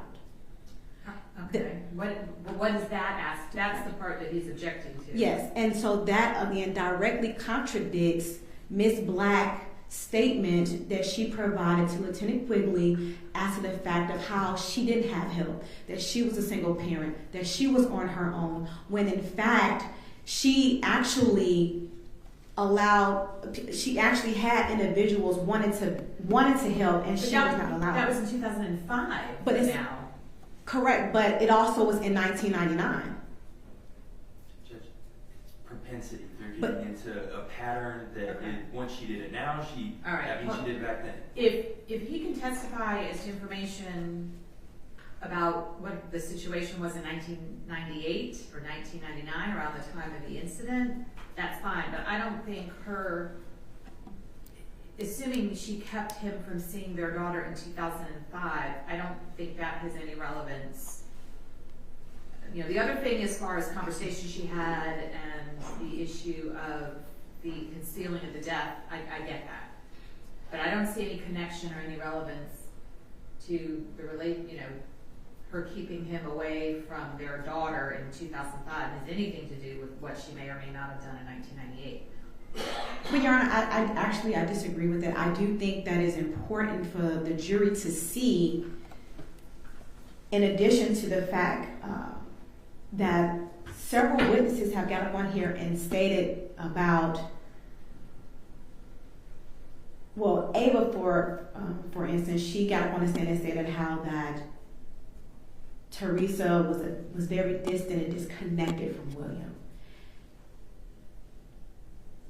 And here, we are trying to also show how she allows other individuals or other parents to become disconnected, which ultimately goes to the fact that she has help, but she's constantly turning it away. I don't think her turning away help in 2005 is relevant to what happened in 1998, or what happened or what didn't happen. I just don't see that, other than Mr. Welty's propensity argument that this is how she was. Well, Your Honor, I actually don't, I understand his propensity argument, but it's not a character trait. All right, well, I'm not gonna allow the test. You go ahead and ask about the conversations with respect to the concealment. All that is fair game. But I don't think her keeping him away from their daughter in 2005 has any, unless you can show some connection to one of the charges, I don't think that's relevant. Will it be also appropriate to ask Mr. Black when is the last time he saw his daughter? I haven't asked him why. I'm just Ask asking him now. I'd like to know the answer and why. When is the last time you saw your daughter? 2010. And why is that? Well, I wasn't going to ask him why, but Judge. At the time, I'm asking. The jury's not here, so I want to know what it is. at the time she was, She's who? Miss Teresa was seeing somebody else. Okay. So when we so-called supposed to separate it, we was doing our parenting thing. She would send her down sometimes for me. Okay. What's the relevance of that then, when you last saw the daughter? Your Honor, again, I think it goes to the fact that he's testifying that he's also willing to help. He wants to see his daughter, and Teresa Black is not helping and allowing that. Okay. Just as people were trying to take care of William, she's not allowing that to happen. I know. She did it now. That's how it's the reverse propensity. As opposed to she's done it before, she's done it now. Now you're saying she did it then and she's still doing it now. It's the same principle, just the timing is off. So I'm going to sustain the objection. He can talk about anything having to do with or anything relevant to the concealment charge, however. But we're not going to get into his relationship with the daughter in 2005 or today. And Judge, does that also go for his relationship with Miss Black? I think he spoke about her seeing someone else and why they broke up. I don't think that's relevant either. I wasn't going to ask that question. Okay. You understand the ruling then? Yes, Is that clear? Okay. All right. Let's bring the jurors back in.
Mr. Black, when you all first got married, what was the relationship like with you, Teresa, and your daughter?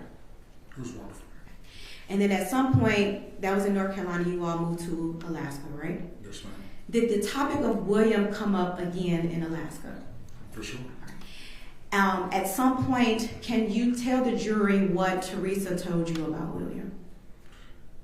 William was supposed to be staying with relatives in Atlanta. And that's all I knew. He was all right. He was well. At some point or any time while you were in Alaska, did Teresa ever allow you to talk to William on the phone? That's the strange thing. I was supposed to have talked to him. Okay.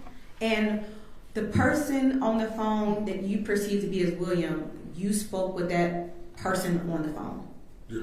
Wait, hold on. You spoke to someone that you believed was William? I asked my ex-wife to call my son. I wanted to speak to him. Okay. She made a phone call, and I spoke to some gentleman on the phone that was supposed to be him. Okay. And did the individual and or Teresa identify that individual on the phone as being William, Teresa's son? Yeah.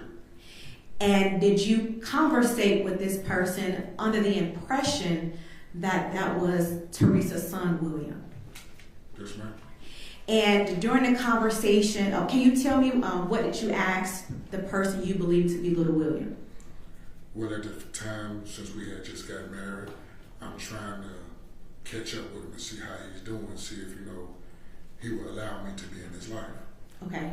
We supposedly had talk, and the talk was a good conversation, but it doesn't mean nothing to me now because it wasn't him. All right. And at some point in time, was William supposed to come to Alaska? We was arranging plans for him to come. To Alaska. And when you say we, who is we? Me and his mother. All right. And did William ever come to Alaska? I never got to see him. Did you ever bring up the conversation to Teresa in reference to when William was going to come to Alaska? No, it actually kept getting pushed off. All right. And when you say it kept getting pushed off, tell me what happened. I mean, she didn't want to talk about it. She was like, he'll come when he wants to.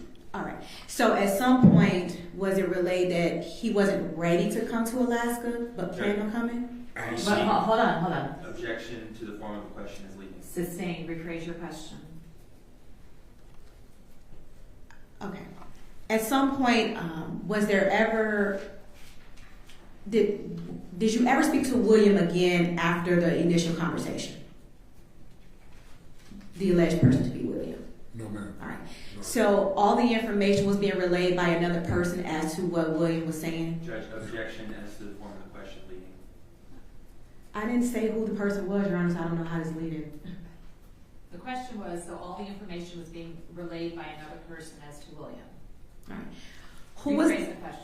Who was the person relaying the information to you in reference to William thoughts on coming to Alaska?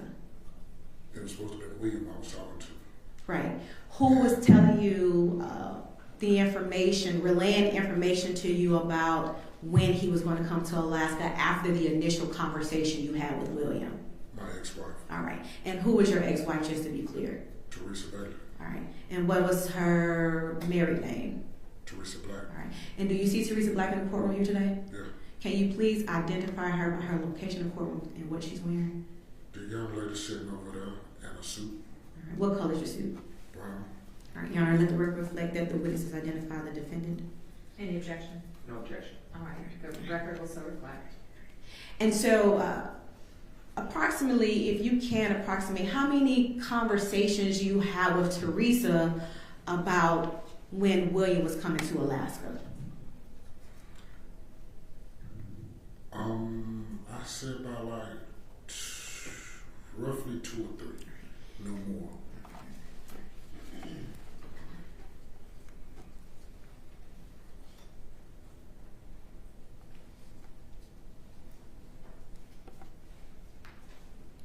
At some point, you ended up leaving Alaska and you moved back to North Carolina. Did you move back to North Carolina by yourself? Yes. And at some point after you moved back to Alaska, did you continue to communicate, move back to North Carolina, did you continue to communicate with Teresa? Yes. And at any time during that communication, did she speak to you about her son, William? No, ma'am. At any point, do you recall whether or not Teresa asked you for any type of help for William?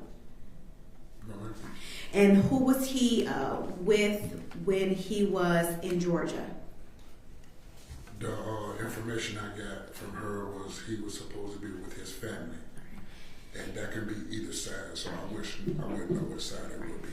And so, did you ever have an opportunity to meet William Hamilton Sr.? Yeah. All right. And how did you meet William Hamilton Sr.? I met that gentleman through my sister and Teresa's brother. Okay. At any time did William ever come to your house? Numerous times. Numerous times. And what was the reason that he came to your house? I mean, he didn't come on no beef, or Okay. he wasn't that upset. He just wanted to see his son See his and talk to her. Right. But I was told to tell him, your son is down in Atlanta, and he's all right. And that's all I was told to tell him. And you relayed that information to Mr. Hamilton? Yeah. And did you find it odd that, well, let me ask you this. Did you know where your wife's mother and father were located? At the time when we reunited in 2004, her mother passed away, may God she rest in peace. Okay. Her father, I was real cool with, alone. Right. He's a good dude. Did her father live in Atlanta? No, ma'am. All right. Where did her father stay? He stayed in Charlotte. All right. And so if Teresa's mother was deceased and her father lived in Charlotte, who did you think little William was with? Well, since I knew her mother was gone, it had to be William's side of the family. And did you find it odd that William was coming over to Teresa's house asking about his children when they were allegedly with his side of the family? At that time, I did. But nevertheless, in your eyes, is common, or can you tell me whether or not in North Carolina where you resided, was it common for grandparents to look over children? It's an old Southern thing. It's like that from Atlanta to Charlotte. All the older grandparents will take our kids and take care of them if our life is not on track.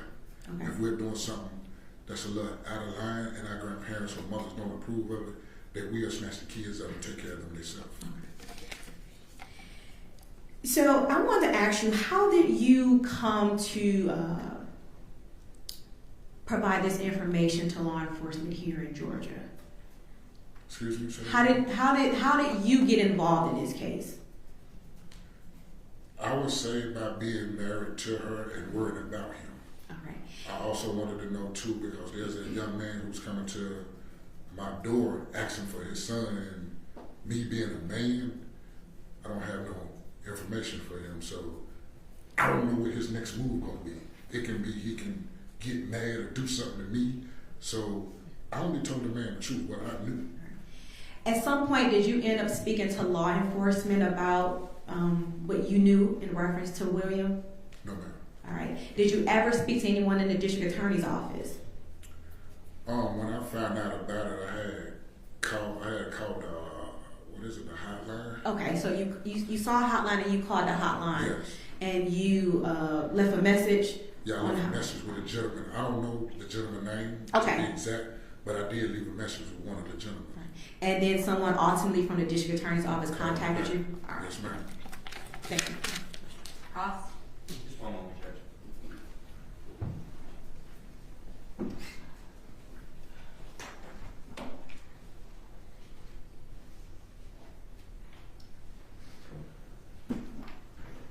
No questions for this witness, Judge.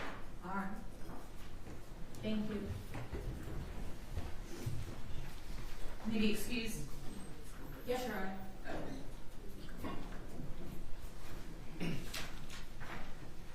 Oh, your next witness. Can I say call William Hamilton?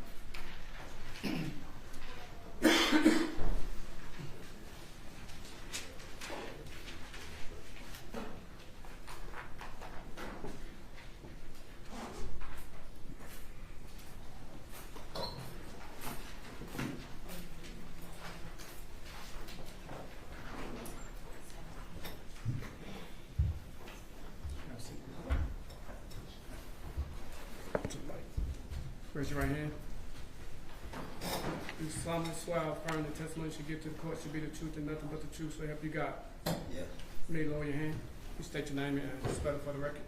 William Hamilton. Spell Good afternoon, Mr. Hamilton.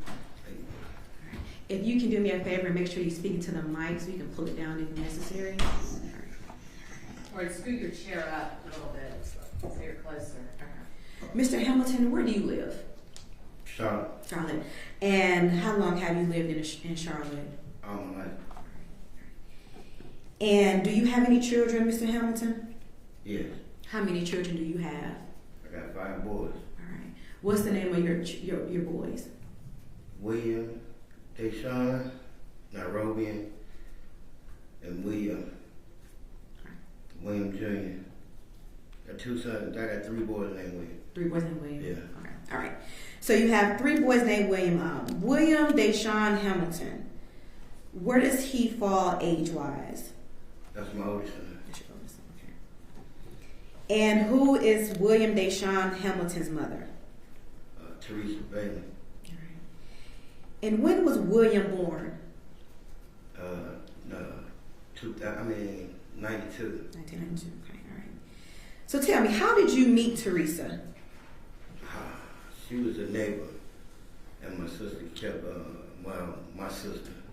So what's your sister's name? Wanda Hamilton. Okay, Wanda. And so, were she friends with Teresa, or? Yeah.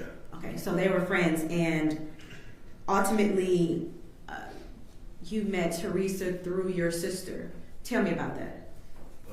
I was hanging with a brother too though, but Okay. my sister, she liked me well, so she kept on insisting I talked to her, so we just hooked up. Okay, all right. And you stated that you also knew Teresa's brother. Were you good friends with her brother? Yeah. What was his name? Edward Bailey. Edward. How long would you say that you and Teresa dated approximately? Off and on, I'd say about 5 years. And at the time when William was born, were you in a relationship with Teresa? Yeah. And roughly, at some point, the relationship ended. Approximately how old was William at the time you and Teresa ended you all's relationship? I mean, I don't think it ended. I mean, the relationship was already over with, but I'm saying he was young when she started. Well, she was young. I mean, he was real young when we split up. Okay. All right. Do you see Teresa in the courtroom here today? Yes, ma'am. Can you please identify her by what she's wearing, her location in the courtroom? Brown suit with braids in the hair. You're gonna let the record reflect that this witness has identified the defendant. Any objection? No objection. All right, the record will so reflect. So I want to talk with you about your relationship with Teresa when William was first born. Can you tell the jury how you all's relationship were? So it was decent, you know. It was alright. Were you able to see William when he was first born? Yeah. Oh yeah. Were you able to take William around your family? Yeah. Were you able to provide any type of items for William, be it toys, clothes, shoes, anything of that nature? Yeah. And did Teresa accept those items and take them in for William? Yeah, we was together. We stayed in the same house. Okay, so you all were living together at the time when William was first born. Right. Do you recall where you all were staying? Dearborn. All right. Was that in the house to which Teresa's father lived, or another house that you and Teresa got together on your own? We got her father left in the house. Okay, and that's where y'all was staying. Yeah. And so it's safe to say that, or not, just tell the jury when little William was first born, you were there with him around the clock because you all were living in the same house. Right. Did you help in bathing him and feeding him and things of that nature? Yeah. Is that a yes? Yes.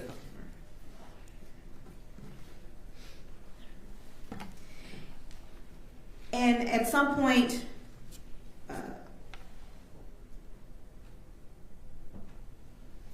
your mother was also able to see William and your sisters.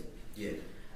What about all of your other relatives? Was he able to attend family functions? Yeah, they come to the house and you see William. It was all that.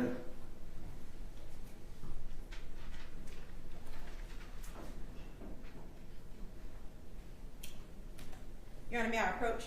Sure. My husband's been marked as State's Exhibit 78 for identification purposes. Oh yeah. Mr. William, do you remember, Mr. Hamilton, do you remember what's depicted in State's Exhibit 78? Yes. What is depicted in State's Exhibit 78? Me, William, and Teresa. Is that a photo of all three of you all back around after William was born?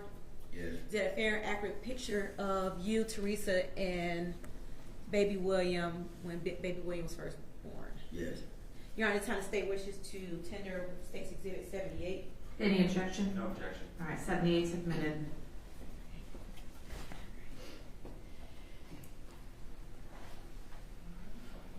So you all took a family photo together around that time. Do you know, if you can approximate roughly, how many months was William in this photo? I think it was like about 3 months. 3 months, okay. So you were around, everything was good, and you all even commenced you all's life to a photo as a family dynamic all together. Right. At some point in time, Teresa had went away, right? Right. Who had primary custody of baby William when Teresa was not around? Come on. Her mother. Was her father around as well? Yeah. All right. And did baby William live in their house? Yeah. Okay. And while baby William was in the care of Teresa's parents, did you continue to see him? Yes. Did they allow you to take William to your parents' house? Yes. At Brown too. And was baby William allowed to spend the night over at your family's house? Yes. At some point, did you all buy things and give to the grandparents for William? Yes, ma'am. Did you all buy items and leave at your family's house so that he can have items over there when he came to that residence? Yes.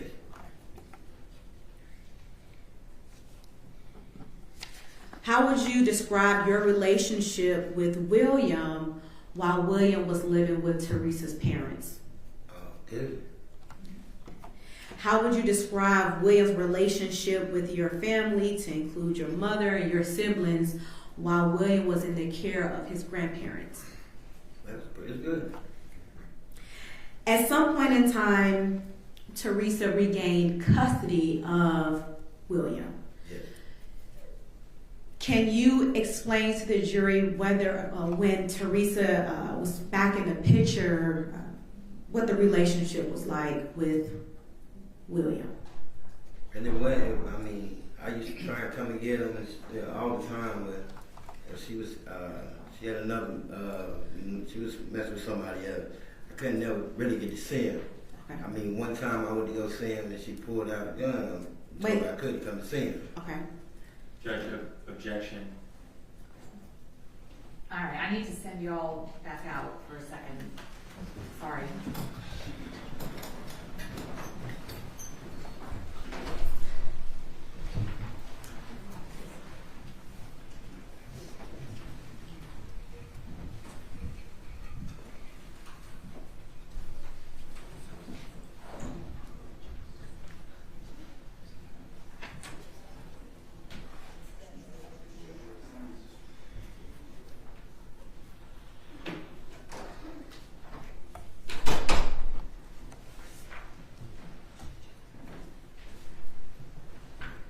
All right, go ahead, Mr. Welty. I didn't want you to say anything else about it in front of the jury. So, okay. You can have a seat. Yes. Okay. Judge, our position is that there is no basis for this testimony in any of his prior statements, any of the other witnesses statements. They've never said anything like this. This hasn't come up in this entire investigation, and he's never said this before. No other witnesses have said this. And it's But nobody there, but Hold on, Stop. be quiet. Stop, don't. and it's extremely prejudicial and irrelevant. Well, one judge, first, I didn't elicit the information. I understand. Second, it's still intrinsic information. This is going to the dynamics of him trying to see William. He can certainly impeach him since he stated that no one else or no other witnesses has made that statement, but nevertheless, no other parties was present during his time trying to get custody of his son. What's the relevance of her pulling out a gun? Well, Your Honor, I think it's intrinsic. Sir, hold on. I think it's intrinsic evidence to the fact that it's showing the dynamic of the relationship when he's trying to see his son and the reaction he is getting, showing that Ms. Black is not allowing help, not allowing someone to care for William when they are trying to, not, which goes in direct contradiction to her statement that she didn't have any help, she didn't have any family, any resources, and it shows in fact that she did have resources, and that's how she treats those resources. She had resources in that he was willing to help. Yes. Understand. Perfectly admissible. Not a problem. The problem is, what is the relevance of her pulling out a gun? That's what drew the objection, was the reference to the gun. That is potentially character evidence, unless there is some... But that wasn't the objection. The objection wasn't character evidence. He said it wasn't relative and it was prejudicial. Okay, I'll add character evidence to the list. The gun was what sparked my concern. So what is the relevance of... Why does the state want to introduce evidence of the fact that she had a gun? What's the purpose for that evidence? Well, I didn't want to elicit that information, Judge. Okay, so you...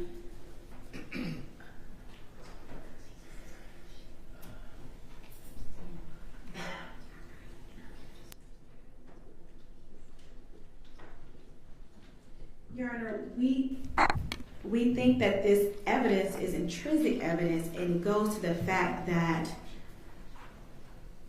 the length Teresa will go to prevent people from being in William's life, which directly impeaches her statement that she didn't have any help, which in fact she did, but she went, her actions was so far to the fact of pulling out firearms on people to prevent them to be in William's life, that it directly impeaches her statement or contradicts her statement that she provided to the police department, Your Honor.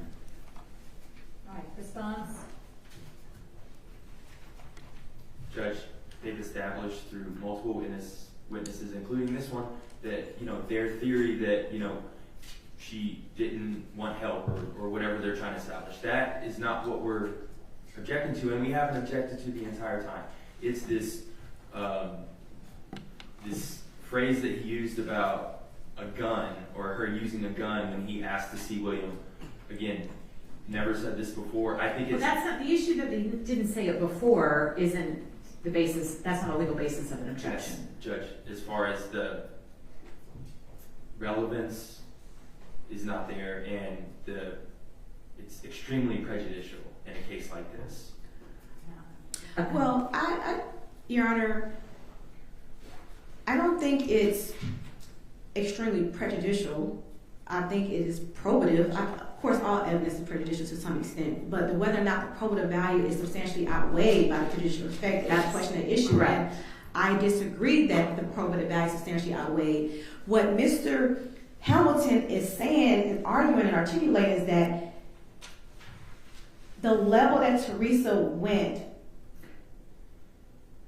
to prevent him from seeing his son directly impeaches or contradicts the statement that she didn't have help. That she didn't have help. Understand. You've articulated a reason.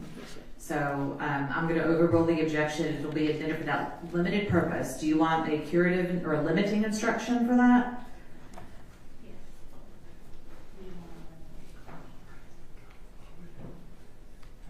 And Judge, you don't understand why the gun being mentioned is probative of anything. I know I know, but I've already ruled that she's articulated a reason as to why it's relevant to show the lengths that she was willing to go to conceal. What was the time period of the gun?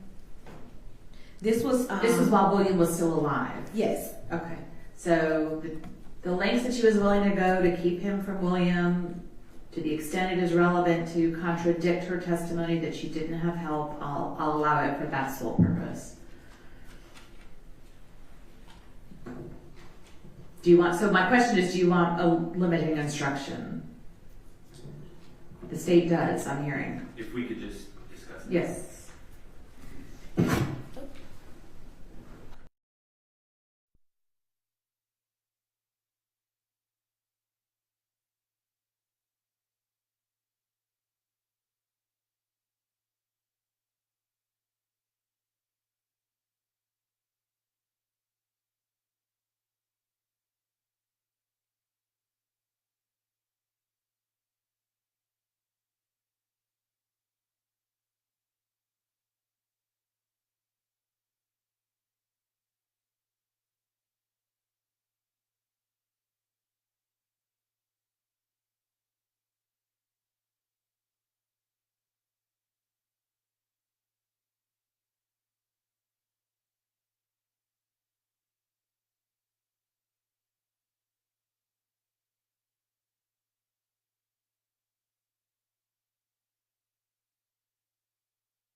That specifies what purpose this is being offered for. Okay. Here's. Yeah. Yeah, get that one. Okay. We're pulling it.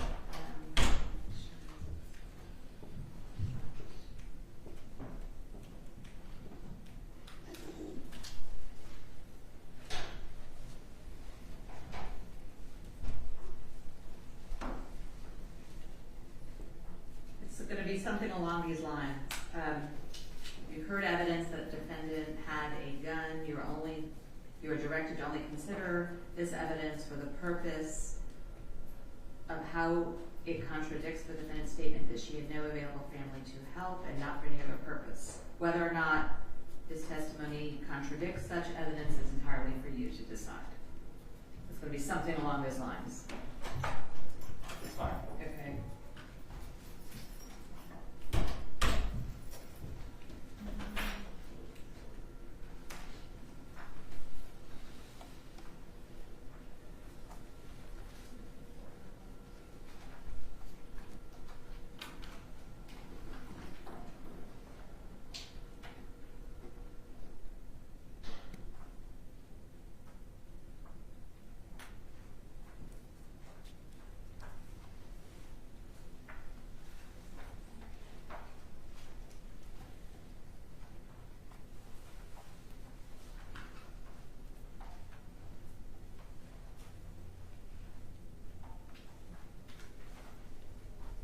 I think we're good. Let me read it to you one last time. You have heard evidence that the defendant had a gun. You're only to consider this evidence for purposes of contradicting the defendant's statement that she had no available family to help and not for any other purposes. Whether or not this testimony contradicts such evidence is entirely for you to decide. Yes, Judge. Yes, Okay. All right. Let's bring the jurors back in.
gentlemen, sometimes evidence is admitted for a limited purpose. Such evidence may be considered by the jury for the sole issue or purpose for which the evidence is limited and not for any other purpose.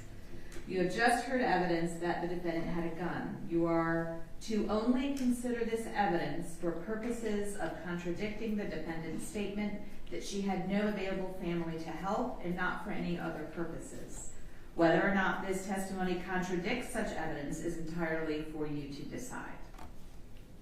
Okay, you may proceed. All right, so let's pick up where we left off at, Mr. Hamilton. At some point, you went over to Teresa's house to see your son. Can you tell the juror what happened? A couple of times I went over there. Like me and my mom went over there one time. Let's go back to the last incident you were talking about. When you went over there by yourself. Oh, she had a little friend with her or something. I don't know, but I just couldn't. I couldn't come. I couldn't see him. She wouldn't let me come and take him with me, and then she wouldn't let me take him to go see his brother and nothing. All right. You said his brother. So, what is William? I mean, you said you had 3 sons named William. What is the second William's name? No. My second son is Deshaun. So I'm leaving. Once I had Deshaun. And what is Deshaun's whole name? Deshaun William Hamilton. Okay. And what is your first son's name? William Deshaun Hamilton. Okay. So now you have Deshaun, Right. right? Deshaun Hamilton. Did you want to have William Deshaun Hamilton and Deshaun William Hamilton to have a relationship with each other? Right.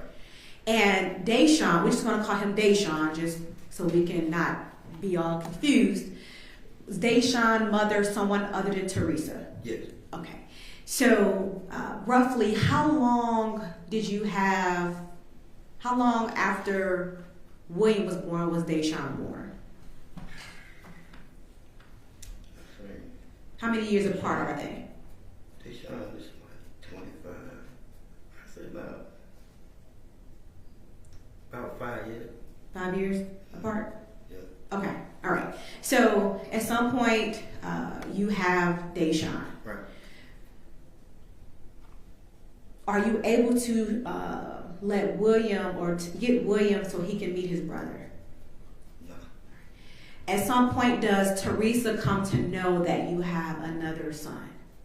Yeah, we had to take him to go. We had to take little William to go to school, right? Like sign him up for school. All right. So who took little William to school to sign him up for school? Me and Teresa. All right. And how did you all get there?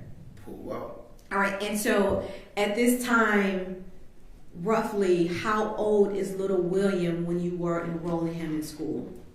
Like 5.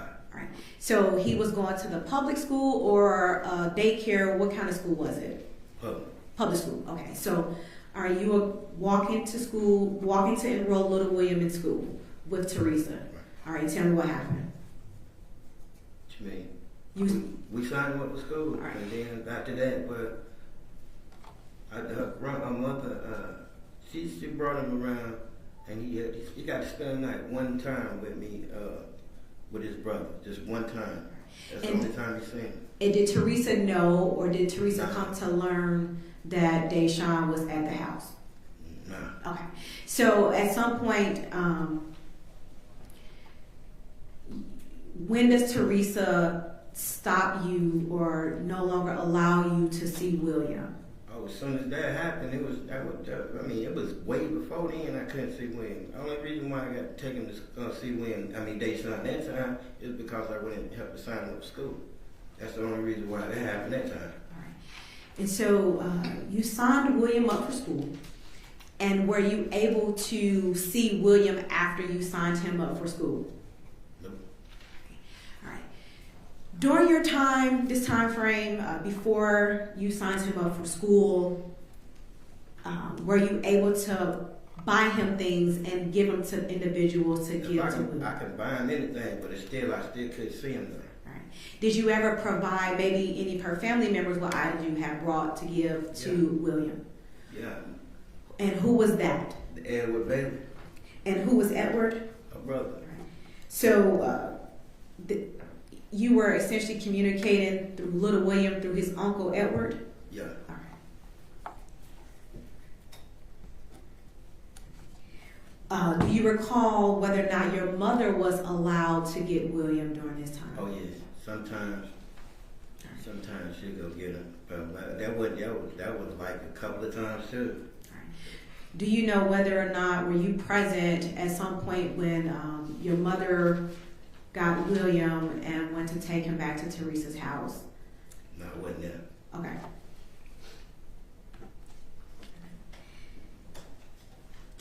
At some point, did you come to learn that Teresa had married an individual? Yeah. Right. While they were married, did you ever go to the house to try to see William while they were married? Yeah, I stayed right down the street from them then. I stayed right in front of, it's in Gridtown. But I stayed in the front, and they stayed like in the middle of Gridtown. I used to go up there to try to see him, but she was like he was in Atlanta with his family. That's all I ever heard was he was in Atlanta with his family. And did you hear that information from Teresa as well as her husband? I got it from her. Okay. And some point you learned that Teresa